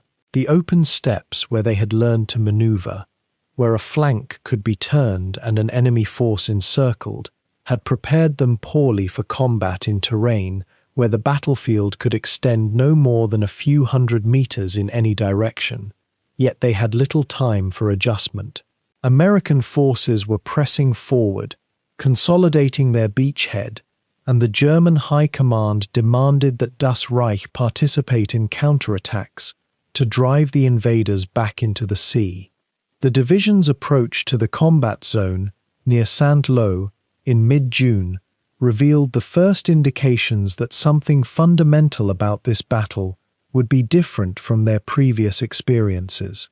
Rather than encountering weak defensive lines that could be penetrated by concentrated panzer attacks, Das Reich's leading reconnaissance elements discovered American forces already dug in along natural defensive positions, hedgerows that had become forward positions, sunken roads transformed into fire trenches, every village prepared as a strong point.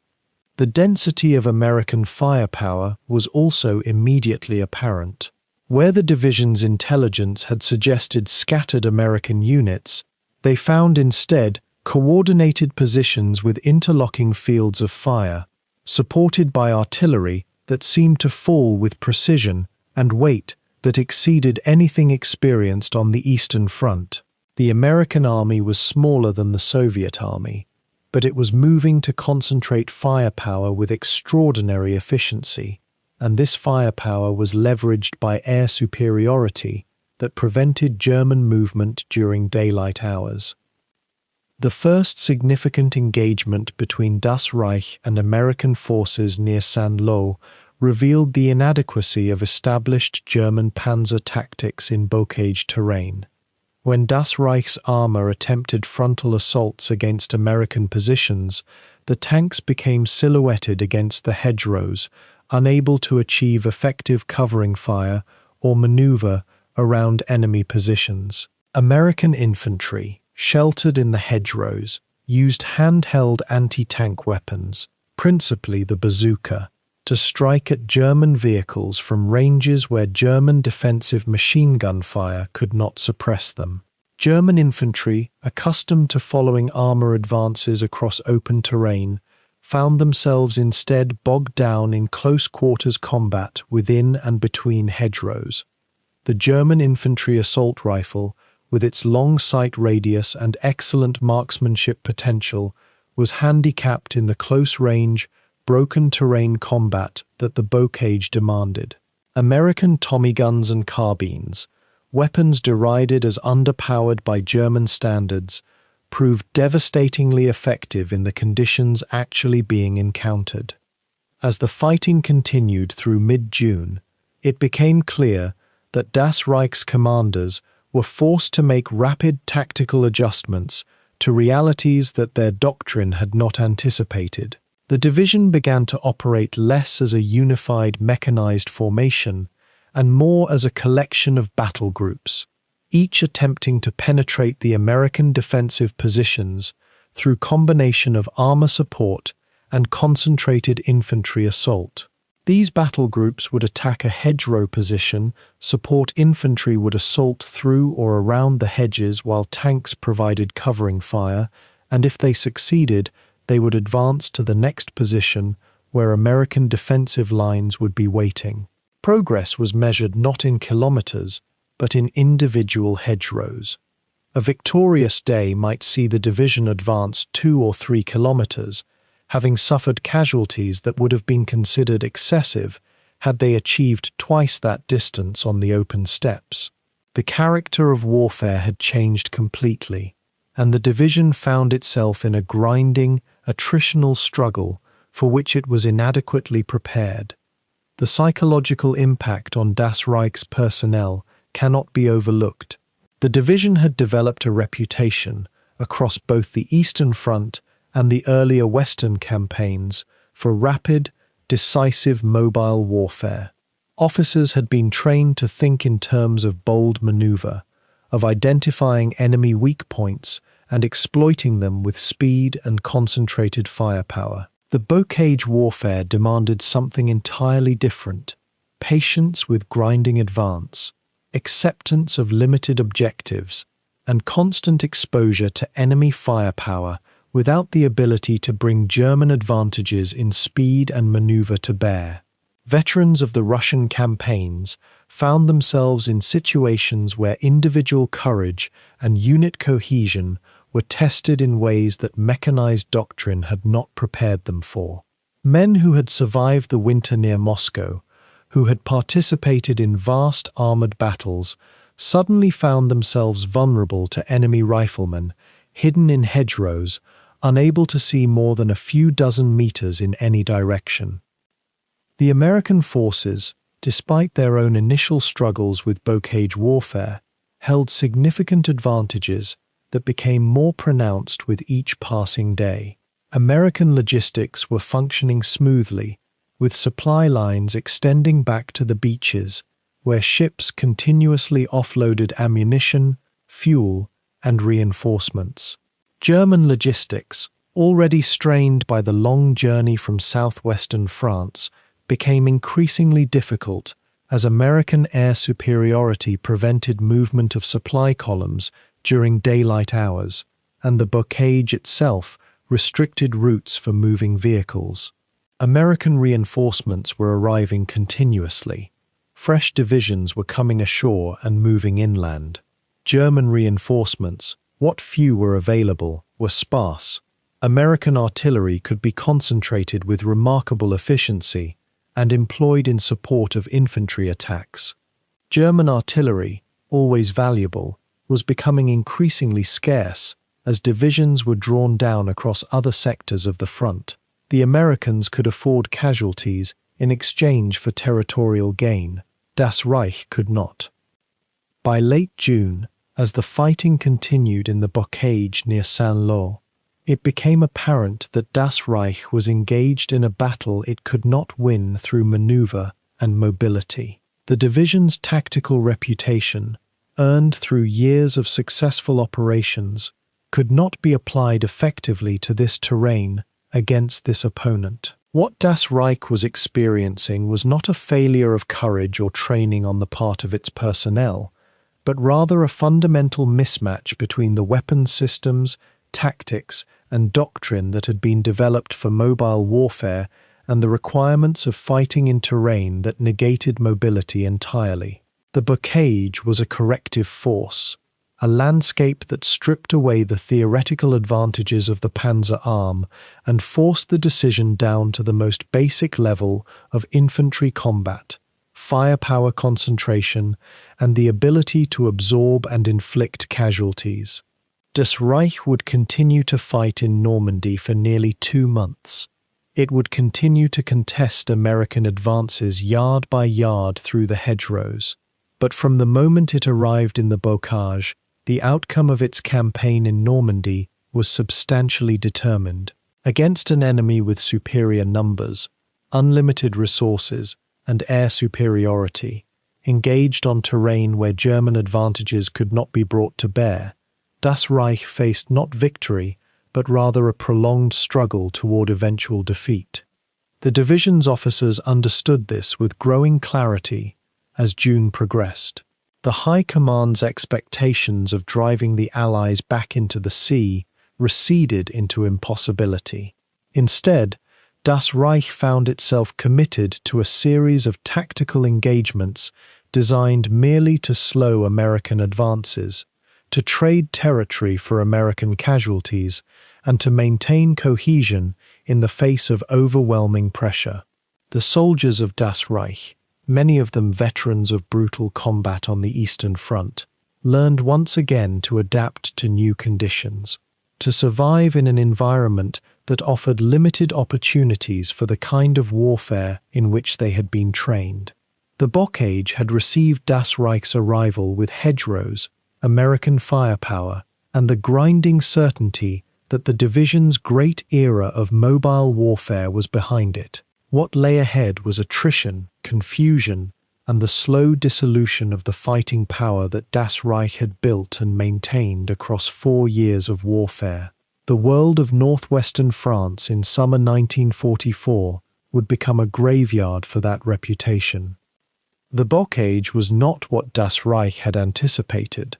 The division arrived at the Normandy battlefield in mid-June, expecting open terrain where panzer tactics could flourish, wide sight lines, room for maneuver, the kind of landscape where superior German gunnery and coordinated armor could achieve decisive advantage. Instead, they found themselves trapped within a nightmare of green walls. The bocage was a patchwork of small fields separated by dense hedgerows, many of them centuries old, some reaching heights of 3 meters or more. These were not simple obstacles. They were fortifications created by nature and agricultural tradition, and they had been further reinforced by American troops who recognized immediately what German commanders had failed to appreciate. This terrain was tailor-made for defense and absolutely hostile to the very doctrine Das Reich had perfected across 2 years of European warfare. The transition from mobile operations to positional warfare happened not as a strategic choice, but as a brutal, grinding necessity. Throughout late June, Das Reich launched repeated assaults against American positions near Saint-Lô, a town of increasing strategic importance as the focus of Allied operations shifted from the beachhead expansion toward breaking out into the Norman interior. The division discovered within days that their heavy tanks, formidable in open ground, became confined and vulnerable in the hedgerow country. Tank crews found their fields of fire reduced to mere tens of meters. Machine gunners in the turrets could not suppress targets hidden behind the dense vegetation. Artillery observers struggled to locate enemy positions obscured by the landscape itself. The Americans, by contrast, learned quickly to use the hedgerows as prepared defenses, placing anti-tank guns in positions that German armor could not detect until it was too late, and embedding infantry squads in the undergrowth where they could not be dislodged by fire alone. The cost in casualties began to mount almost immediately. Das Reich was accustomed to victory through superior mobility and firepower concentration, but neither advantage applied in the bocage. German assaults required dismounted infantry to clear hedgerows house by house, field by field, an exhausting and extraordinarily dangerous process against American troops who had enjoyed nearly 2 weeks to prepare their defenses and establish their own resupply lines. The division's panzer grenadiers, mechanized infantry, became locked in close-quarters combat for which their training had been only partially adequate. American soldiers fighting in the bocage had the advantage of defensive positions, superior tactical air support, and a logistics system that kept them constantly resupplied with ammunition and reinforcements. German soldiers attacking through the hedgerows had momentum only, and momentum alone proved insufficient against prepared defenses backed by overwhelming material advantage. By the end of June, Das Reich's initial combat strength had begun to erode in measurable ways. The division had suffered significant losses in both personnel and equipment that it could not easily replace. Germany's industrial capacity, already strained by the simultaneous demands of 3 theatres of war, could not match Allied production rates. A panzer lost in Normandy might take weeks or months to replace. An American Sherman destroyed in the same hedgerow could be replaced within days. This imbalance in logistics proved to be perhaps the most decisive factor in the grinding war of attrition that emerged over the following weeks. Das Reich's officers recognized the problem but could do nothing to solve it. They had been trained in warfare of movement and concentration. They now found themselves fighting a war of position and depletion. The division began to adapt its tactics to the terrain, though adaptation came slowly and at enormous cost. German commanders learned that traditional panzer formations were unusable in the bocage. Instead, They broke their armor into smaller groups, sometimes single tanks, paired with dismounted infantry teams. These mixed squads would advance through the hedgerows cautiously, with infantry leading and tanks following to provide close support rather than leading the assault. The tactic was slower than traditional panzer operations, more cautious, and ironically more reminiscent of the infantry warfare of the First World War than the blitzkrieg doctrine Das Reich had spent years perfecting. Yet it worked better than the full frontal armoured assaults that had characterised the division's early Normandy operations. German soldiers adapted to the terrain not because they had been trained to do so, but because adaptation was necessary for survival, and the division's combat leadership was experienced enough to recognise tactical necessity and adjust accordingly. The bocage also changed the nature of German air support, or rather, it eliminated it almost entirely. Das Reich had operated throughout the Eastern Front in an environment where the Luftwaffe, though increasingly outnumbered, remained at least a factor in tactical operations. The few German fighter bombers that reached Normandy were quickly overwhelmed by American P-47 Thunderbolts and Mustang fighters that maintained air superiority over the battlefield. German troops learned to expect no air support whatsoever. American forces, by contrast, enjoyed constant cover from their own fighter bombers, which roamed the bocage at will, attacking German columns, strafing positions, and providing reconnaissance that German commanders could only envy. The absence of German air power meant that the division could not count on air superiority to compensate for any deficiency in ground combat. Everything would be decided by artillery, tanks, and infantry, and in all three categories, the Americans possessed either equality or clear advantage. Throughout July, Das Reich engaged in a series of tactical engagements around the Saint-Lô region and extending toward the Vire River, fighting against American formations that included units of the Third and First Armies. Each engagement followed a similar pattern. German forces, committed piecemeal by higher command, would attack prepared American positions. American artillery would rake the assembly areas before the assault even began. German infantry would push forward and achieve local penetrations. American reserves would counterattack and restore their lines, and the cycle would repeat.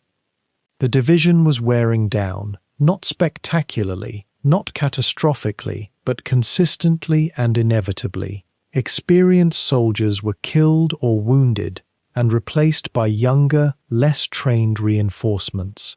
Equipment was destroyed faster than it could be repaired or replaced. Morale remained stable because German soldiers possessed professional discipline and continued faith in their officers, but there was no longer any hope of achieving a breakthrough.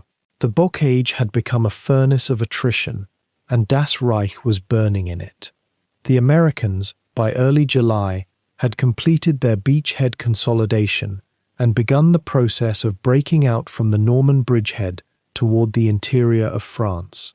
Saint-Lô became the focal point of intense fighting as American commanders recognized that taking the town would open a path southward toward Coutances and thence toward the coast near Avranches, where they could turn the German flank entirely. Das Reich was committed repeatedly to defend the approaches to Saint-Lô, committing what reserves it had available, pushing forward with assault groups that achieved local successes but could not halt the overall American momentum. The division's remaining senior officers fought the battle competently but without hope. They understood that they were engaged in a rearguard action, a fighting withdrawal disguised as a defense. The goal was no longer to achieve victory, only to buy time and sell ground as dearly as possible. By mid-July, Das Reich's condition had deteriorated sufficiently that higher German command recognized the division could no longer sustain independent operations. It was reorganized under the command of the 2nd SS Panzer Corps, a formation that included the Das Reich Division and the Hohenstaufen Division, both reduced to perhaps 30% of authorized strength. The corps structure theoretically allowed for coordinated operations across multiple divisions, but in practical terms it meant that remaining German strength was consolidated into a single, more coherent fighting force capable of executing limited tactical operations. The addition of the Hohenstaufen Division provided some fresh strength, but both divisions were worn by continuous combat, and neither possessed the reserves necessary to launch major counteroffensives. Their role had become purely defensive: hold ground if possible, delay American advances, prevent breakthroughs that might expose German flanks to encirclement. Superior Allied logistics began to dominate the operational picture entirely by late July. American forces received continuous reinforcements, ammunition, fuel, and supply that kept them operating at full strength. German forces received sporadic reinforcements and lived in constant fear of running out of fuel or ammunition. Every German soldier knew that the war was being won and lost, not in the bocage, but in the factories and shipyards across the Atlantic and in Great Britain. American tanks were replaced after a few days. German tanks were destroyed and never replaced. American soldiers were rotated to rear areas for rest and retraining. German soldiers fought continuously. German officers began to speak of the material superiority of the enemy as the fundamental fact that would determine the outcome of the campaign. Tactical skill and professional leadership might delay American advance, might inflict casualties, might occasionally achieve local successes, but could not overcome the bottomless logistical resources that the Allies possessed. As July turned toward August, Das Reich had been reduced from a formidable panzer division to a combat group of perhaps equivalent strength to a reinforced regiment. The Bocage campaign had cost the division an estimated 7,000 to 8,000 casualties, killed and wounded. Tank strength had been reduced by roughly 70%. The division's capacity to execute independent operations was gone. It now existed in the order of battle primarily as a tactical asset to be committed to specific threatened sectors where its remaining armor and infantry could be concentrated for local counterattacks. The broader situation, however, was shifting toward catastrophe for all German forces in Normandy. American armies were breaking out toward Brittany and the interior. British and Canadian forces were preparing their own major offensive toward Caen and beyond. Das Reich found itself trapped in a tightening vise, with no clear means of escape and no possibility of reinforcement capable of changing the situation. The division had adapted to the bocage as well as any formation could, but adaptation was not victory. It was only, in the end, a more organized form of defeat. The containment of Das Reich in the bocage, the grinding attrition against superior American forces, the gradual erosion of the division's strength and capacity, all of this was inevitable from the moment the division arrived at the Normandy battlefield. German armor had defeated Soviet armor in open terrain through superior tactics, gunnery, and doctrine. But the bocage negated those advantages. American infantry, fighting from prepared defenses in complex terrain, supported by